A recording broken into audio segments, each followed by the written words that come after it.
राम राम निशांत भैया।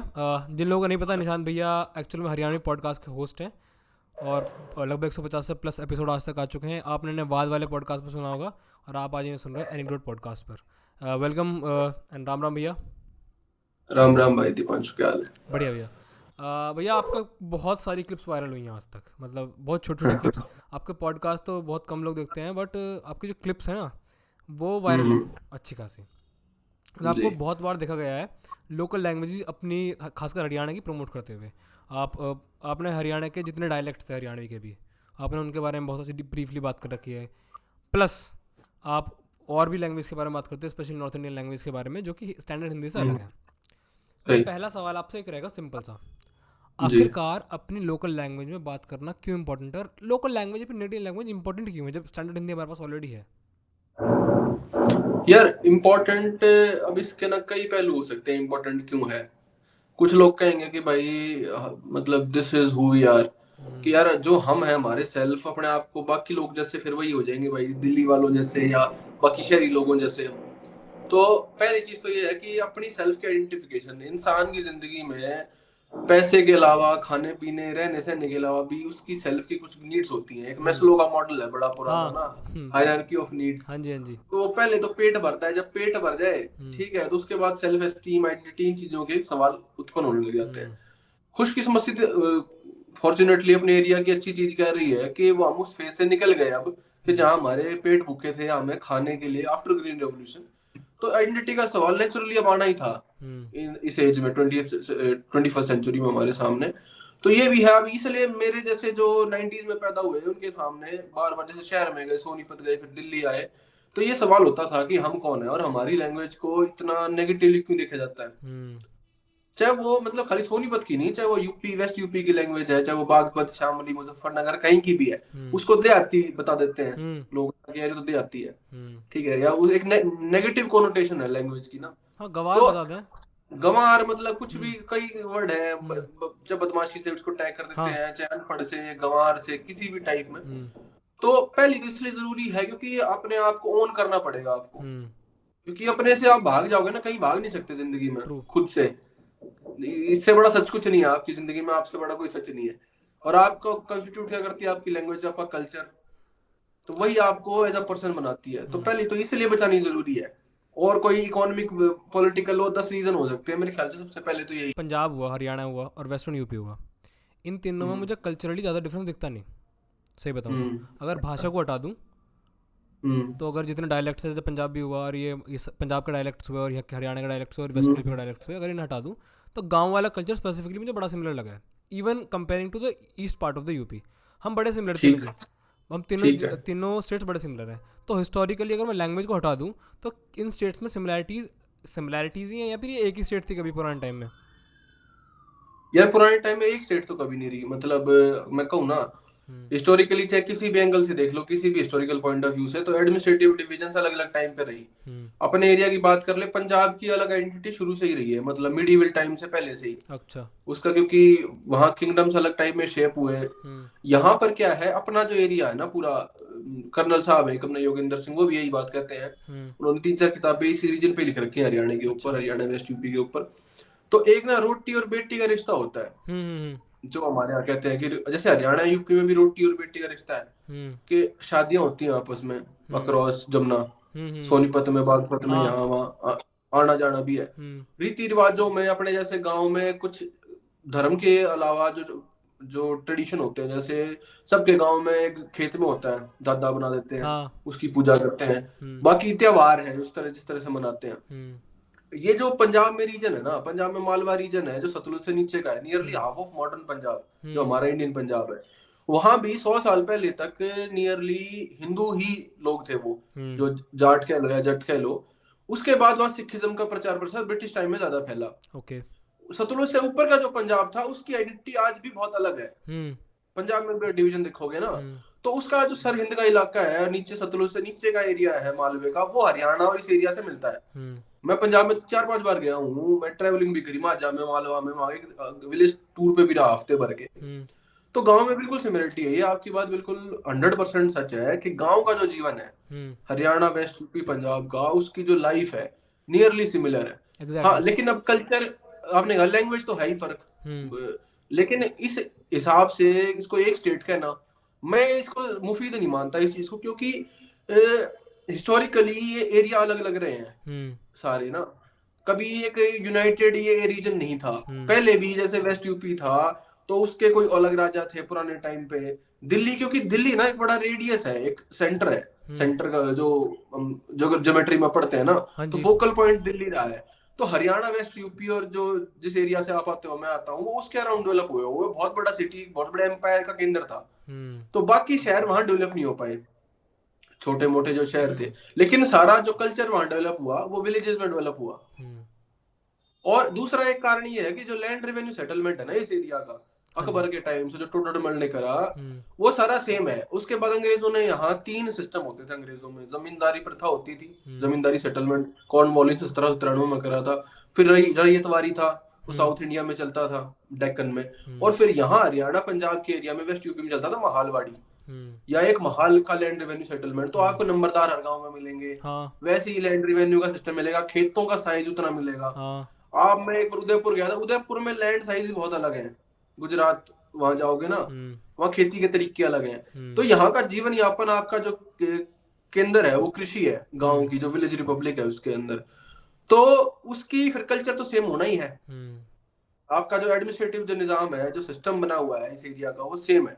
हम्म हाँ, लेकिन मैं इस बात से एग्री नहीं करता कि ये सेम स्टेट है, हम्म या सेम स्टेट का भी हिस्टोरिकली था सेम स्टेट, क्योंकि मॉडर्न, हम मॉडर्न डेफिनेशन लगा देते हैं हम्म पुराने टाइम पे ना कि ये सेम स्टेट है, तो वो नहीं है। हाँ, लेकिन गांव का कल्चर सेम है, ये मैं मान सकता हूँ। चलो कल्चर पे एक बात करता हूँ मैं आपसे। जैसे हमने कहा हमारे रोटी बेटी का रिश्ता हमारा, तो हम्म। जैसे हमारे यहाँ कोथली सिंधारे का सिस्टम है, हरियाणा में भी हाँ, है हमारे यहाँ भी है। हमारे, और ये सिर्फ बड़ा एक्सक्लूसिव है वेस्टर्न यूपी और हरियाणा में। हाँ, सिंधारा कोथली मैंने किसी के मुंह से नहीं सुना कि हम हमारे अलावा कोई कोई रहता। भी नहीं करता। हाँ। आप राजस्थान में भी, डीप राजस्थान में चले जाओगे, वहां हम्म पे भी नहीं आया। जैसे भात भरना है, हाँ भात भरना भात हुआ। भरने का ये भाई की जो रिस्पॉन्सिबिलिटी है हम्म बहन के हम्म लिए, वो आपको बाकी एरिया में नहीं दिखा जाएगा। पंजाब में भी नहीं है कि हाँ। कोथली लेके जाना भाई 4 बार हम्म साल में, हम्म सकरात, होली, दिवाली, तीज पे। हाँ। तो जब मैं देखता हूँ कि मुझे पहले पता क्या लगता था, जब मैं छोटा था, जब मुझे हम्म। हरियाणा के बारे में तो कुछ आइडिया नहीं था, क्योंकि मैं तो मेरठ से हूँ, हम्म। और हमारे यहाँ तो कोथली भी जानी है, सिंधारा भी जाना, साल में जितनी बार भी जाना। तो हाँ। मुझे लगता था कि सारी स्टेट्स बहुत अलग होती होंगी, क्योंकि जब मैं यूपी को देखता हूँ, मैं नॉट टू ऑफेंड एनी हाँ। बडी, बट जब भी मैं यूपी को, मुझे कहता हूँ ना मैं यूपी वाला हूँ आज की तारीख में, तो मुझे हम्म। मुझे लगता है वो offensive. Hmm. Offensive for a reason, क्योंकि मैं वेस्ट यूपी के अलावा किसी भी यूपी वाले से रिलेट नहीं कर पाता, कहीं से कहीं तक भी। सही। और अगर मैं रिलेट करने की बात करूँ टू बी ऑनेस्ट, तो मैं एक हम्म। हरियाणवी से ज़्यादा रिलेट कर लूँगा। ठीक बात है। चाहे हमारे यहाँ नोनी की खाना हुआ, रोटी गैल, बिल्कुल। चटनी हुई सिल पे पिसी हुई, और वो खेतों वाली ज़िंदगी, वहाँ मैं बिल्कुल। हरियाणवी से इतना अच्छे से रिलेट कर लूँ, क्या बताऊँ। और मैं जब दिल्ली पहली बार गया कॉलेज के लिए हो, तो पब्लिक ने मुझे क्या समझा मक्की, कि मैं हरियाणा का ही हूँ, मेरी भाषा ऐसी हम्म। कि तू तो हरियाणा का। अब मैंने कहा यार मैं हरियाणा का नहीं हूँ, मैं तो यूपी का। उन्होंने कहा तुम तो ऐसा बोलते ही नहीं। सही। अब उन्होंने कहा थारी तू जैसे तू ऐंठ के बोल रहा है, जितना तो रूड है वह तो हरियाणवी रहे ऐसा। तो मैंने कहा भाई हाँ। वो वेस्ट यूपी वाला जो पार्ट है ना वो अलग है, तभी से मैंने अपने आपको पश्चिम उत्तर प्रदेश का वेस्टर्न यूपी का वाला कहना शुरू कर दिया। मैं अब जहाँ भी इंट्रोड्यूस सही। करूँ तो ऐसे ही करूँ। और मुझे लगता है कि बहुत सारे लोगों में आइडेंटिटी क्राइसिस है कल्चरल पार्ट को लेकर। तो अगर मैं देखूँ तो इसका ओरिजिन आपके अकॉर्डिंग क्या रहा, और क्यों आज हम इस स्टेट में हैं, खासकर वेस्टर्न यूपी वाले। यार, वेस्टर्न यूपी को ना, पहले तो यूपी देखो, यूपी का पुराना नाम क्या है? यूपी तो इन्होंने 47 के बाद इसका नाम उत्तर प्रदेश रख दिया। इसका नाम था यूनाइटेड यूनाइटेड प्रोविंस, प्रोविंसेस। हाँ। अंग्रेजों के टाइम पे उन्होंने, यूनाइटेड का मतलब क्या है कि कुछ सारे प्रोविंसेस हैं, हम्म राज्य, उनको इकट्ठा करके एक राज्य बना दिया। हम्म वही मतलब हुआ ना लिटरल हम्म डेफिनेशन, यूनाइटेड प्रोविंसेस, हम्म, कई सारे राज्यों का समूह, संगठन। हाँ जी। तो 4 हिस्से हैं मोटे मोटे। एक उत्तराखंड पहले ही अलग हो गया सन हम्म 2000 में, 5 थे पहले। हम्म एक पूर्वांचल का इलाका अलग है आपका, अवध का अलग है, हम्म वेस्ट यूपी हरित प्रदेश सो कॉल्ड अलग है, हम्म और बुंदेलखंड का इलाका, हम्म या ब्रज मिला लो थोड़ा सा नीचे, वो हम्म अलग है। तो अब बात आ जाती है, मेन आइडेंटिटी क्राइसिस होती है किसको यूपी में? हम्म, वो वेस्ट यूपी वालों को ही होती है हाँ। सबसे ज्यादा। क्योंकि प्रॉब्लम यही है ना कि यार, उनकी ना नुमाइंदगी कहीं नहीं है। यूपी की जो आइडेंटिटी बनी है, हम्म या नेशनल लेवल पे यूपी वाले की जो आइडेंटिटी है, जो उसकी इमेज है, जो उसकी शक्ल है, हम्म उसमें वेस्टर्न यूपी का कोई भाग नहीं है, उसकी कोई नुमाइंदगी नहीं है। हम्म तो उनको इसलिए लेफ्ट आउट फील होता है। हम्म दूसरा एक चक्कर क्या रहा है कि जैसे जैसे जो प्रोग्रेस आई ना, या जहां पर सरकारी संस्थान बने, पढ़ाई लिखाई जहाँ शुरू हुई, इवन यूपी में देखो, आज हम हरियाणा की बात नहीं करते, आज फोकस यूपी पे है, तो लखनऊ, इलाहाबाद, बनारस हाँ के अंदर रहे। इलाहाबाद यूनिवर्सिटी, इलाहाबाद में हाई कोर्ट, इलाहाबाद में आज की नहीं है, 100 साल से। हाँ। ठीक है। तो मेरठ वाला यार वहां दिखता ही नहीं था 100 साल पहले। कोई एक 100 में से एक बच्चा होगा मेरठ का, या मुजफ्फरनगर का, और पिछड़ा हुआ उससे, मेरठ से भी। मेरठ तो फिर भी कोई शहर था, मुजफ्फरनगर और सहारनपुर, शामली तो बिल्कुल कहीं खाते में नहीं थे। बिल्कुल। तो जो यूपी की जो आइडेंटिटी, जो फॉर्मेशन हुई यूनाइटेड प्रोविंसेस की 57 से लेके 1857 के बाद, ये एक प्रोविंस बनाया अंग्रेजों के अंडर। तो उसकी वजह सारी पढ़ाई, सीएम कहाँ से बने, उधर प्री ही। इंडिपेंडेंस देख लो आप, किन लोगों का होल्ड रहा, आपके रिसोर्सेज पे, आपके एजुकेशन पे, आपके एडमिनिस्ट्रेशन पे, पूरे स्ट्रक्चर पे। तो यहाँ का जब नुमाइंदगी नहीं होगी, जब यहाँ के लोग हैं ही नहीं वहां पे, तो फिर उस आइडेंटिटी में ये हिस्सा कैसे बनेंगे। ट्रू। तो इस दूसरा जो आपने बात की आइडेंटिटी क्राइसिस की, कि भाई वही जो प्रॉब्लम हरियाणा के साथ हुई ना, वही वेस्ट यूपी की प्रॉब्लम है, कि आइडेंटिटी क्राइसिस की। क्यों? वही अनपढ़, क्योंकि गांव की संस्कृति थी ना। अब हमारे यहाँ कभी शहरी कल्चर नहीं आया, हाँ जी, ना आया। या लखनऊ की तहजीब नहीं आई, ना अदब नहीं जी, आया, ना जी। ठीक है, या मतलब वो सोफिस्टिकेशन नहीं आई, हाँ जी। क्योंकि पढ़ाई लिखाई नहीं करी, कभी नौकरियां नहीं करी उस टाइम पे। हमारे मतलब दूसरी तीसरी जनरेशन होगी, दूसरी जो नौकरियां कर रही होगी, कहीं हाँ होगी जी। तो फर्स्ट होगी, हाँ जी। गांव वाले जो बच्चे हैं। ट्रू। तो शहरी कल्चर डेवलप होता है, ये सारा जो है ना, ये बैकवर्ड और फॉरवर्ड का जो मॉडर्न वर्सेस बैकवर्ड की जो बाइनरी है, डाइकोटमी है, ये सर ये शहर वाले प्रोड्यूस करते हैं। गांव वाला कोई आपस में एक दूसरे को बैकवर्ड थोड़ा ना कहता है, तू बैकवर्ड है। शहर वाले ही तो गांव वालों को कहेंगे। जी। तो सबसे ज्यादा जो पिछड़ापन था खास तौर पर शिक्षा के मामले में, वो हमारे इलाकों में रहा। तो इसलिए एक टैग लग जाता है कि बैकवर्ड हो, तुम ऐसे बोलते हो। बाकी लैंग्वेज की हिस्ट्री अलग है, उसमें मैं चाहूंगा बात करने का, अच्छा। कि खड़ी का, कौरवी का, इसकी अपनी एक पॉलिटिक्स रही है हाँ ना, इस एरिया में। इस पे भी सवाल जरूर पूछूंगा आपसे। जब आपने स्टेट का हाँ। नाम ले दिया हरित प्रदेश, तो मैं आपसे सवाल इस पे पूछना चाहूँगा। दो सवाल है मेरे इस पे, कि बतेरी पब्लिक कह रहे कि greater Delhi including Haryana, western UP, Delhi एक जिला बना, एक राज्य बना दो। कुछ लोग कह रहे हैं कि पश्चिम उत्तर प्रदेश को अलग ही कर दो, पश्चिम उत्तर प्रदेश हरित प्रदेश बना दो, पश्चिम प्रदेश बना दो। कुछ लोग कह रहे हैं कि इसे हरियाणा से मिला दो। आपके अकॉर्डिंग, अगर मैं आइडेंटिटी क्राइसिस को सॉल्व करने की बात करूँ, तो ये सॉल्यूशन कुछ काम के हैं भी या नहीं? यार एक ही सॉल्यूशन है, हरियाणा में मिलना कोई सॉल्यूशन नहीं है। दिल्ली के अंडर एक महादिल्ली बना के वो सॉल्यूशन नहीं है। सॉल्यूशन तो यही है कि एक वेस्टर्न यूपी अलग स्टेट बन जाए। उसके मतलब हर तरीके से वो लॉजिकल है, वो एडमिनिस्ट्रेटिवली लॉजिकल है, वो कल्चरली लॉजिकल है। क्योंकि यूपी इतना बड़ा स्टेट हो गया है, सबसे ज्यादा पॉपुलेशन है, इतना बड़ा एरिया है, उसको गवर्न करना इतना हार्ड है। मतलब हरियाणा से बड़ा तो वेस्टर्न यूपी के 15-16 जिले हैं। हाँ, और अब मजे की बात और है, मजे की बात और आपको पता चलेगी, 50% से ऊपर जीडीपी में कंट्रीब्यूशन है यूपी की, वो सिर्फ वेस्टर्न यूपी से है। वेस्टर्न यूपी का होगा, क्योंकि सारे खेत खलियान हमारे यहाँ, एग्रीकल्चर हमारे टॉप पे, इंडस्ट्रीज हमारे यहाँ सब ज़्यादा। हमारे एक मेरा दोस्त है हापुड़ का, हापुड़ जिला ही है, यहीं अपना मेरठ के पास ही। तो वो नू कह रहा है कि हमारा जो एरिया है वेस्टर्न यूपी का, वो सबसे बेस्ट नू है। इंगे तो गंगा और इंगे अपना यमुना, और गंगा यमुना के बीच में दो आपका रीजन, तो दोनों का आशीर्वाद मिल रहा। अच्छा, इसमें प्रॉब्लम क्या रही है, ये मायावती जी ने भी उठाया था जब वो सीएम थी एंड में ना, कि और उन्होंने एक रेजोल्यूशन भी पास करा था यूपी विधानसभा में, कि जिसके 4 हिस्से कर देते हैं, जब हमने कहा अवध, पूर्वांचल, हरित प्रदेश और बुंदेलखंड। प्रॉब्लम क्या होती है यूपी की, अब ये जिसकी रिलीजियस डेमोग्राफी है वेस्टर्न यूपी की, वो ऐसी है कि फिर मुस्लिम जो है पॉपुलेशन, वो 1/3 हो जाएगी अगर वेस्टर्न यूपी को कार्व आउट कर दिया, उसके जिलों को। तो इसलिए से ये एक प्रॉब्लम बन जाती है। क्यों? फिर जो कहते थे कि छोटी सरकार वेस्ट यूपी की आजम खान चला रहा है, या वो मुरादाबाद से चल रही है, रामपुर से चल रही है, तो इसलिए जो है ना, थोड़े से वो सिनिसिज्म है नेशनल गवर्नमेंट में भी और लखनऊ में भी इसके लिए, क्योंकि उनको फिर इसकी रेपरकशन लगती है कि हाँ भाई वहां कुछ, क्योंकि देख दंगों की भी 2013 में हुए, एक हिस्ट्री रही है इस एरिया में। मेरठ में पहला 80s में प्रॉब्लम रही है इस इलाके में ना। तो उनको वो मद्देनजर रखते हुए कोई भी ये रिस्क नहीं लेना चाह रहा। और दूसरा प्रॉब्लम क्या होती है स्टेट बनवाने में, एक तो वहां कोई ऑन ग्राउंड मूवमेंट हो, जैसे तेलंगाना में चला या उत्तराखंड में था, और दूसरी वहां की लीडरशिप। प्रॉब्लम क्या रही है, चौधरी चरण सिंह जाने के बाद यहाँ का कोई भी ऐसा कद्दावर नेता नहीं रहा जिसकी नेशनल लेवल पे चलती हो, या जिसके स्टेक्स हो इतने कि जो अपनी बात मनवा ले। सारे उसके बाद अब चाहे आरएलडी की बात कर लो आप, या हम्म। कोई यहाँ बीजेपी कांग्रेस के जितने भी नेता रहे वेस्ट यूपी से, ना तो कोई सीएम बना हाँ। लखनऊ में, ना कोई केंद्र में बड़ा मंत्री बना कि भाई वित्त मंत्री है या डिफेंस मिनिस्टर है। हम्म। ठीक है, राजनाथ सिंह जी कहते तो है मैं गाजियाबाद के यहाँ से चुनाव लड़ता हूँ, हम्म। पर उनकी कितनी मतलब इस एरिया और इसकी आइडेंटिटी इसके लिए श्रद्धा है, वो चीज अलग है। हाँ। तो क्योंकि प्रॉब्लम दो ही लेवल पे है, मास मूवमेंट नहीं है और दूसरा कोई लीडर नहीं है बनवाने वाला। हाँ, पब्लिक के अंदर भी मैंने एक बात देखी कि कुछ अगर किसी को ज़रूरत नहीं है, मान लो जैसे मैं हाँ। बताऊँ, मेरे नाना का कोई केस चल रहा था इलाहाबाद हम्म, ही, कुछ पेंशन वेंशन का चक्कर था उनका, तो उन्हें यहाँ से हर महीने जाना पड़ा था, सही बात। और वो आती गाड़ी दे में थे। उन्होंने कहा मैं यूपी का हूँ, मैं पल्ली तरफ क्यों जाऊँ, हम्म। या तो हाई कोर्ट बीच में हो कहीं हम्म। कि भाई कोई भी यूपी का आगा मारा लो, पर मैं यूपी सही। क्रॉस करके क्यों जा रहा हूँ। तो वहाँ से पहली बार मैंने एक एजिटेशन देखा लोगों के अंदर। और बात करूँ, आपने कहा कोई नेता नहीं है, जैसे बालियान जी भी हैं, बालियान जी भी कई बार इस चीज़ को कह चुके हैं, पर अकेले नेता से कुछ नहीं होता।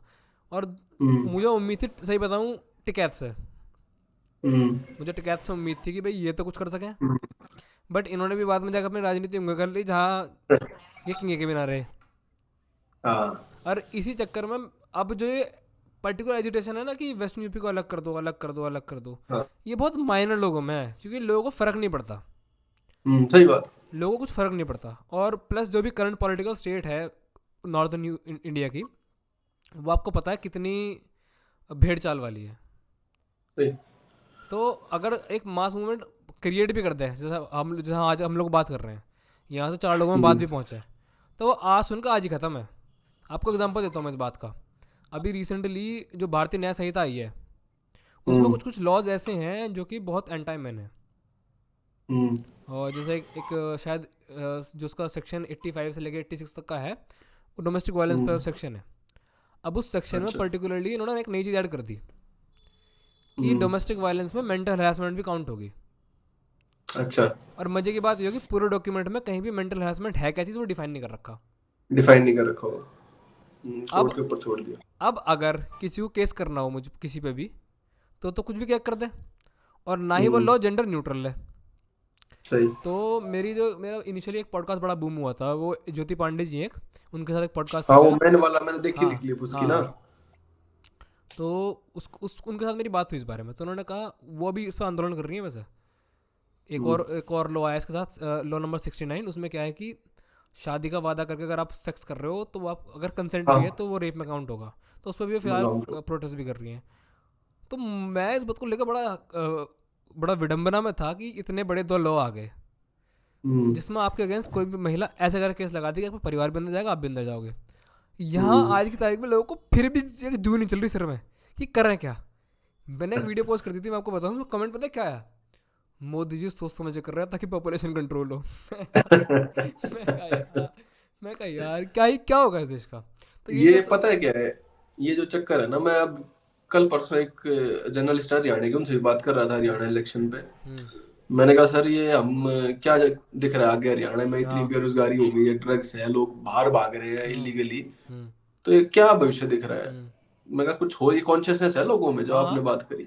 तो बोला यार लोग ना अपनी कास्ट से ऊपर उठ ही नहीं पाते, प्रॉब्लम क्या होती है ना, हम्म। वही हाल वेस्टर्न यूपी का जो हरियाणा का है। एब्सोल्युटली। कास्ट इतना तगड़ा आपके उस पे फैक्टर है ना, हम उस चश्मे से ऊपर जब, क्योंकि पॉलिटिक्स तभी चेंज होगी जब कॉमन हम्म। मुद्दे होंगे, हम्म। कि हर जाति एक ऐसा मुद्दा आ गया, फॉर एग्जांपल राम मंदिर है भाई, सबके इकट्ठे हैं, कॉमन है, कायदे की बात। सब साझा है ना। हाँ। अब हम जब तक हरित प्रदेश का आइडिया साझा नहीं होगा हम्म। तो कोई नहीं करेगा। अब हम्म। यहाँ है कि वोट ही जात के नाम पे या धर्म के नाम पे पड़ रहा होता हम्म। है एक लेवल पे, तो ये इशू गौण हो जाता है, ये पीछे पड़ जाता है। दूसरा, जो वेस्ट यूपी बनाने की बात है ना, मैंने 1-2 बार पॉडकास्ट में और लोगों से पूछा दोआब का, हम्म। क्योंकि बड़ा फर्टाइल रीजन है, हम्म। लेकिन इसकी बात आई कि भाई आइडेंटिटी क्रिएट करने के लिए कुछ हिस्ट्री होनी चाहिए हाँ हमेशा ना। जैसे हम हरियाणा वाले नहीं थी तो बना रहे हैं या खोज रहे हैं हाँ पुराने वाली ना अपनी, हाँ जो भी कह लो, लोगों के दोनों मत हाँ। है कि हाँ भाई इन्होंने फिर अपना राखी गढ़ी तक और फिर इन्होंने कुरुक्षेत्र पूरा हम्म। लीनिएज इन्होंने बना लिया है। हम्म। क्योंकि राज्य बनेगा तो स्टेट की टेक्स्ट बुक लिखी जाएंगी, उसकी कायदे की बात। ऑफिशियल हिस्ट्री लिखी जाएगी, हम्म। नैरेटिव हो जाता है पूरा। हाँ। तो यूपी का जब हम बात करने लगे, मैं कहा वेस्ट यूपी की आइकोनोग्राफी कौन है, हम्म। कि कौन यहाँ का हीरो है, हम्म। कॉमन हीरो कौन है कि भाई वेस्ट यूपी के हिंदुओं का, मुसलमानों का, या इस एरिया के जाट, गुज्जर और बाकी राजपूतों का कॉमन हीरो कौन है कि जिसको सब हीरो मान ले। हाँ तो it was very hard for us कि भाई कौन है, हम हम्म ढूंढते हुए थोड़ा। तो कर्नल साहब ने कहा नजीब उदौला हम्म या नजीब। मैंने कहा सर ठीक है, रोहिला खंड में यहाँ का वो था, राजा था और उसका हम्म राज था, पर मैं कहा थे लोग तो उसको मतलब अत्याचारी के तौर पे देखेंगे। कायदे की बात। मैं हाँ क्या, यहाँ कॉमन आइकोनोग्राफी नहीं है क्योंकि एरिया में कॉन्फ्लिक्ट इतने रहे हैं आपस में, हाँ जहाँ शेयर्ड हिस्ट्री नहीं है। शेयर्ड लैंग्वेज के साथ शेयर्ड हिस्ट्री चाहिए आपको, हम्म और कॉमन आइकन्स चाहिए हम्म आइडेंटिटी फॉर्ज करने के लिए। जैसे हम्म पंजाब में रहा कि राजा रणजीत सिंह के नाम पे हाँ पूरे पंजाब इकट्ठा हो जाता है, हाँ हाँ चाहे हिंदू हो चाहे सिख हो वहां के, हाँ कि हाँ भाई हमारा उस टाइम बड़ा राम राज्य था, एक राजा था, हम्म 40-50 साल उसने रूल किया, ठीक है, एक एडमिनिस्ट्रेशन था, उसने यूनिटी प्रदान करी एक एरिया कायदे की। एरिया को। वेस्ट यूपी को किससे देखें? अब ब्रिज का एरिया है, फॉर एग्जांपल सहारनपुर से स्टार्ट हो जाओ, गाजियाबाद, हापुड़ तक और ये बुलंदशहर तक, हम्म इनका कल्चर एक जैसा है। हम्म इससे नीचे चले जाओ, हाथरस, मथुरा, आगरा, और नीचे जाते जाओगे फिरोजाबाद, ये इनका कल्चर अलग है। हम्म ठीक है, कुछ लोग कहते हैं कि नहीं ये पूरा वेस्ट यूपी है। हम्म इन दोनों में जमीन आसमान का फर्क है, मथुरा और मेरठ में। हाँ मतलब वहां के लोग तो, वेस्ट यूपी क्या है फिर? वो वेस्ट वेस्ट यूपी है, मथुरा वाला एरिया भी है, या हाँ सिर्फ गाजियाबाद से ऊपर ऊपर वेस्ट यूपी है? मेरे लिए तो वेस्ट यूपी मेरठ मंडल। हाँ। तो सबकी यही समस्या है हाँ यूपी में कि वो उनकी जिले की आइडेंटिटी तो है, हम्म पर उनमें कॉमन यही प्रॉब्लम हुई। हरियाणा भी इस तरह बाय डिफॉल्ट बना, हाँ हरियाणा बाय डिफॉल्ट बन गया, उसके बाद आइडेंटिटी फॉर्म हुई धीरे धीरे धीरे धीरे। उसको हम्म टाइम लगा, अब एक एंटरटेनमेंट इंडस्ट्री आ गई है, तो गाने बनने लगे हैं, तो लोगों को लगता है हाँ भाई हम भी रिलेट कर पा रहे हैं, एक हम्म कॉमन सा है। यूपी में क्या है कि अब बाई कोई मतलब आपको मान लो मायावती करके दे देती, हम्म बना के देती स्टेट, हम्म फिर हाँ फिर ऑफिशियली आप भी ढूंढ लेते कुछ ना कुछ हाँ बैक डेट से। जैसे जैसे आप बात कर रहे थे राखी गढ़ी ढूंढा आपने एक कॉमन हिस्ट्री में, हाँ वैसे ही हमारे यहाँ बागपत है। बागपत में हाँ, भी सिनौली सुना ही हो आपने। जनौली है। सिनौली के बारे में, प्लस हस्तिनापुर हमारे यहाँ है। है, तो जब, सही। बट वो बात है ना कि पब्लिक क्या उसे अपनी कम्युनिटी मान रही है। हम्म आपने बात करी कास्ट के ऊपर, मैं स्पेसिफिकली बताऊँ, ये बात आपने बहुत 1 लाख रुपए करी है कि हम्म हमारे यहाँ बेसिकली सबसे बड़ी प्रॉब्लम है कास्ट की। लोग इससे ऊपर नहीं बढ़ना चाहते। सबसे बड़ी प्रॉब्लम आपको तो वेस्टर्न यूपी बनने में क्या है, एक नरेटिव है वेस्टर्न यूपी में जाटलैंड का, हम्म जिसे कहीं ना कहीं गवर्नमेंट भी सरकार भी पुश करे वोट गेन करने के लिए। अब मैंने बहुत लोगों से बात करी जो कि पर्टिकुलरली नॉन जाट्स है, तो उनका हम्म। मानना है अगर जाट लैंड है तो फिर हमारा हिस्सा क्या है इसमें, हाँ, हम कहाँ पे हैं हम भाई कहाँ फिर? पे हैं इसमें।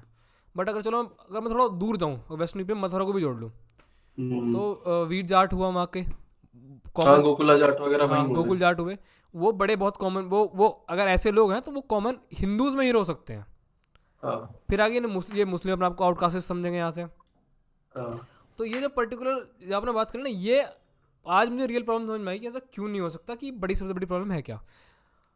और जब मैं लोगों को देखता हूँ पर्टिकुलरली एक कास्ट वाले माइंडसेट के साथ, तो it is so rooted inside their upbringing hmm कि अगर उन्हें समझाओ भी ना तो वो निकल नहीं पाने के यहाँ से।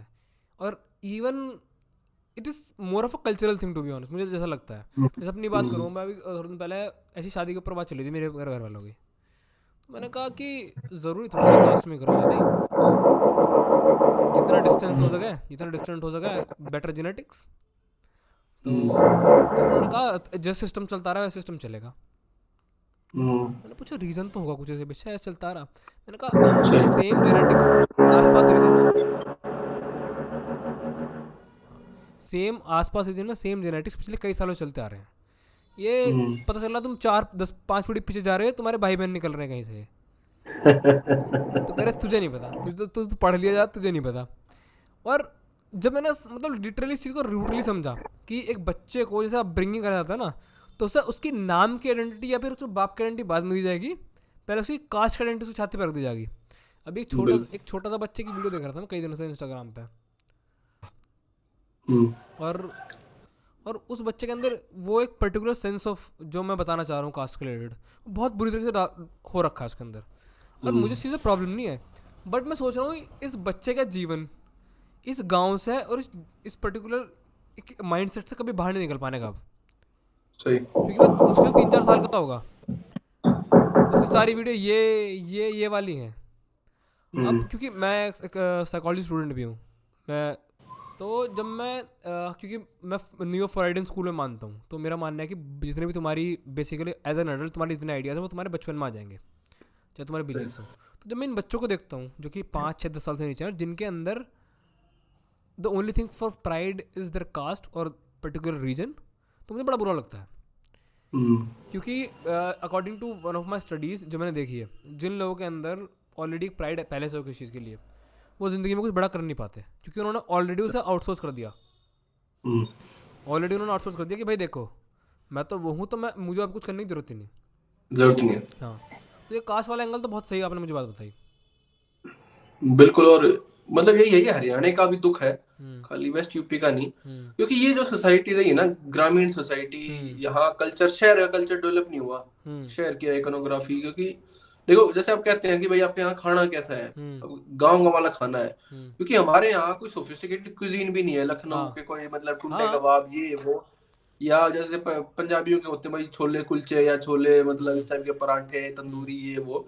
जैसे ये लाहौर से कुछ नहीं, मैं दिल्ली में देखता हूँ ना ये चीजें, मैं दिल्ली हम्म। में रह रहा हूँ काफी साल से। अच्छा। यहाँ का दिल्ली भी ना अलग अलग रीजन में बटी हुई है। हाँ। जैसे पंजाबी माइग्रेंट का एरिया अलग है, सिखों का अलग है, हम्म। हमारे जो हरियाणा से आ रखे हैं वो रोहिणी और हम्म। नॉर्थ साइड दिल्ली के, हम्म। नॉर्थ वेस्ट साइड ज्यादा रहते हैं। आपका साउथ में चले जाओगे तो गुज्जर ज्यादा है, हाँ। कहीं ठाकुर है। वो दिल्ली भी ऐसे बटी हुई है। हम्म।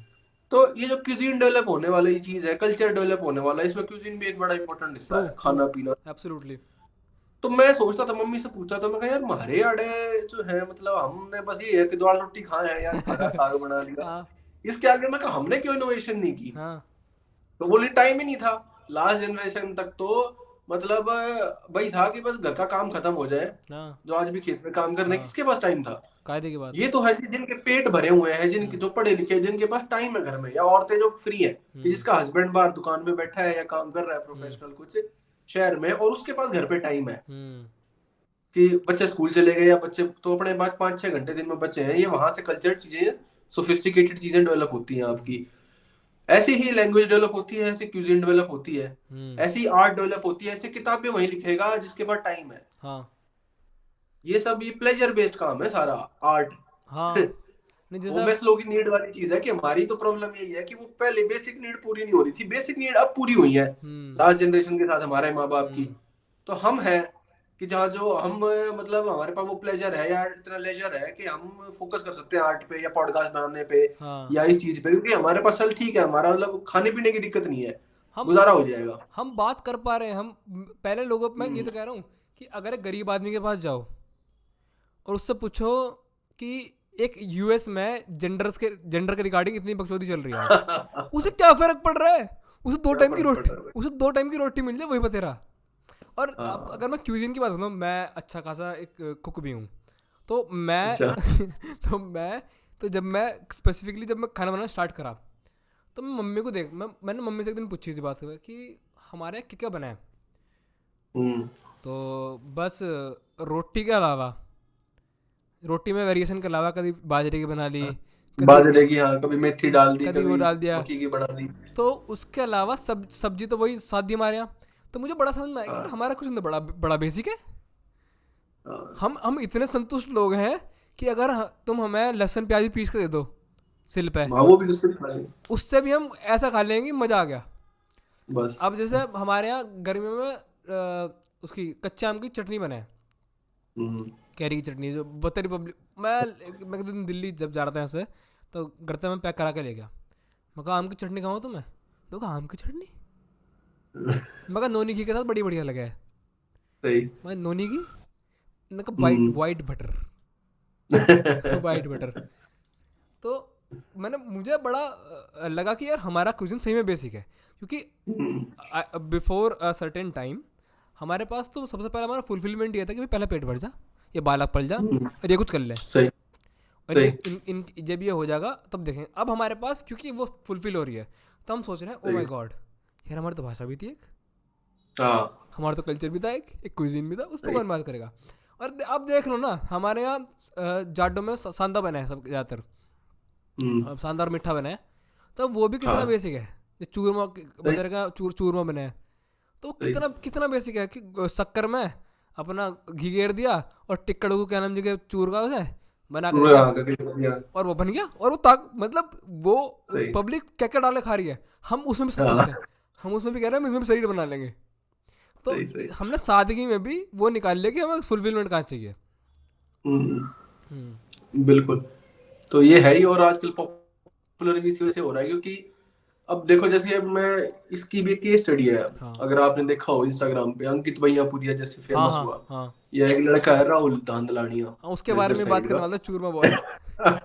चूरमा, जो संदेश से मेरे को याद आ गया, तुमने मगा चूरमे की बात कर लेते हैं। हाँ हुआ क्या है यार भाई ना, लोग जो शहरी लोग है ना, वो हाँ गांव वालों में इतना पॉपुलर नहीं हुआ। गांव वालों की तो लिव्ड रियलिटी है, वो तो देख रहे हैं रोज हाँ उसको ना।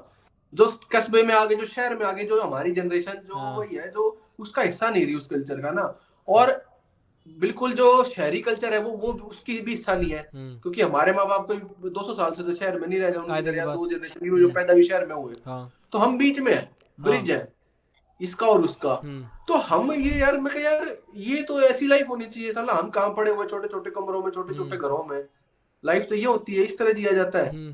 तो हम और दूसरे लोग जो शहर के थे, जिन्हें अपने यहाँ से घुटन हो रही है, हाँ स्पेशली आफ्टर कोविड। हम्म कोविड के बाद से लोगों का बहुत माइंडसेट चीजों को लेके चेंज हुआ है, हाँ कि जिंदगी भाई पल दो पल की, कल का नहीं पता। हाँ तो इंस्टाग्राम पे ऐसी चीज देखने में, देसी खाना, देसी उठना, ये देसी का जो कल्चर चला है ना हाँ दोबारा इसकी, तो एक तरह से वो उनकी उसको अपील कर रहा है, जो एक कमी उनके खान पान में या उनके डेली लाइफ में है।